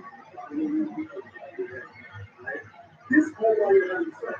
That's why a man has to be control of himself when he's having sex. The woman, when she's having sex, she has to go over control. This is a great, this is huge right here. We act like women. It's just the way it is. Okay. We don't get it like women. We get most of our games from women. People are really thinking about getting hard. And women, they let go extra sex. In a way, Fellows in this game who enjoy sex with your wife. You would say else that shitting during sex can now throw you and just taking a horse. Because we're feminine, we work that way. So When? the working performance always over there. That's the truth. Miserable fucking life. Epá, sim, eu digo que é os. Nobody says, okay, if you don't shit. Tá ótimo. Sorry. Moron says, remember at sex, some kid quit. Sim, tem que dar morada. Mas sim, nós sempre estão ótimas as. Tá.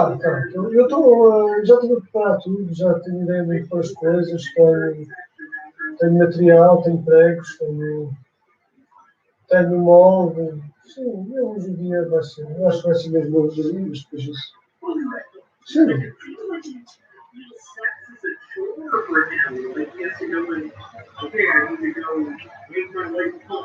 Sim, rapaz, isso deixa-me ver a posição dos quadros e a geral, como funciona, né?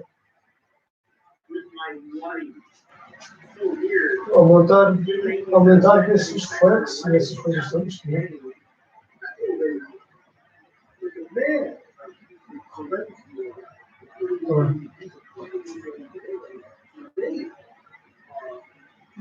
Certo. Sim,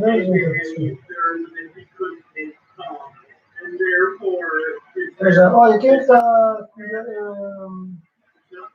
a gerir a conta do povo é claro.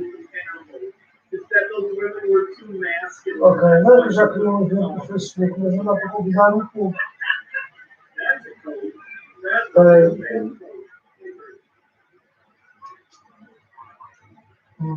Ok.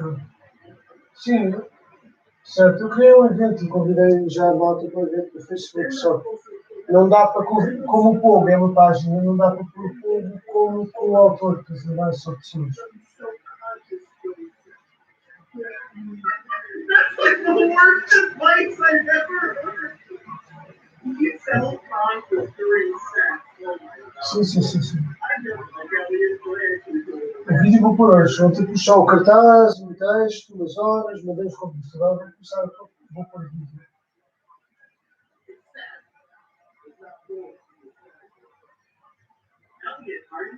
Eu, 2 ou 3 pessoas que estou a pensar se estou ainda no dos se não ou não. E a Mar, a Titiana que eu conheço malta das escolas.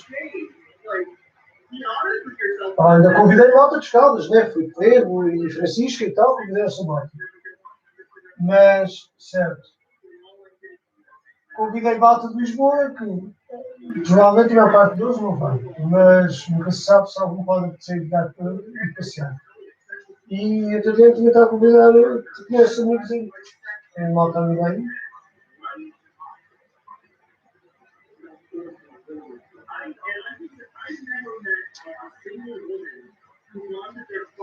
Sim, não é preciso encher, a questão é uma hipótese de ver malta e falar assim,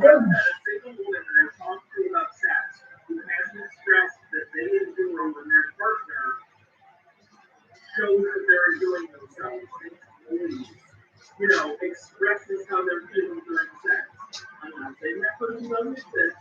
I'm saying I've never met them. I've talked to plenty of women about, you know, sex stuff. So, I don't understand. Certo. Sim, eu estou a tentar, como eu digo, estou aqui ao hotel, mas hoje ainda criei acabei o teu texto, criei um evento à noite, já mandei os convites. Hoje põe o vídeo e depois põe as imagens. Vou pôr coisas, estás a ver todos os dias até.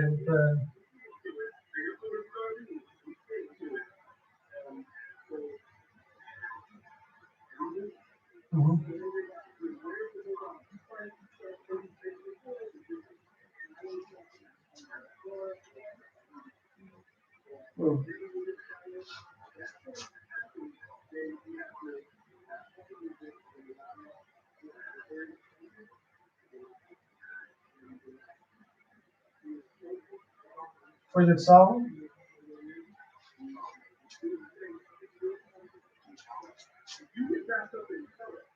Sim.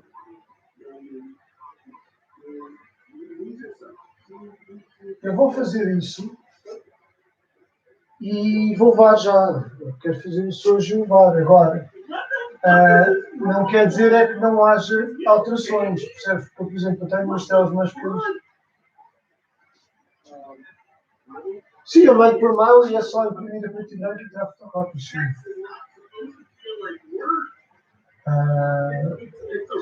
Então vai dar aqui, mas a princípio saímos aqui 5h30, 6, para estar em estacionar e tudo. Sim, não, estacionar, essas coisas todas.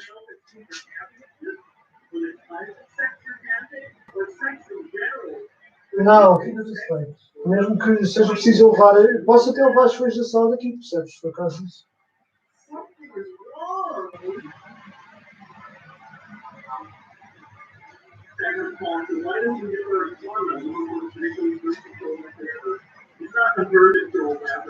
Ok. Sim, assim que tiveres o horário confirmado que isso vai estar aberto, eu também ponho isso. Então é isso. Quinta. Ou seja, o cartaz para impressão, aquele cartaz que diz cartaz para impressão já tem isso.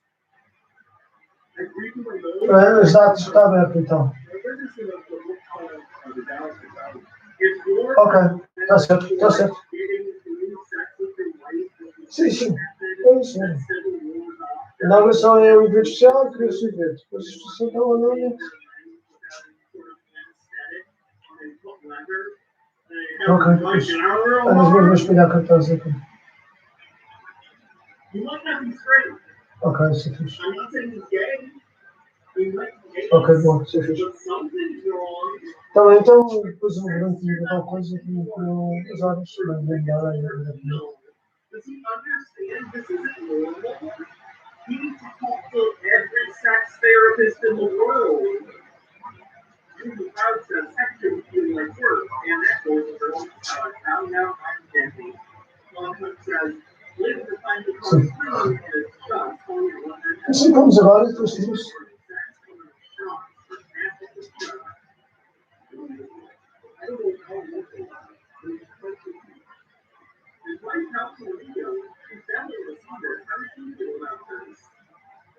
Está certo. Sim, a gente pode fazer isso. Está bem. Fala com o Breno então. Ridding their seats to like air quote get through technically, like disgusted with myself. Not that it's on her, but I'm just telling you how I was feeling. I think there was something wrong with it. I was like, I was feeling terrible and how long it was. Oi. Sim?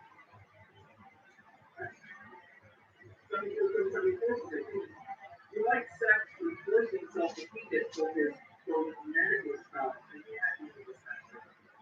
Then he was a sex therapist and a therapist.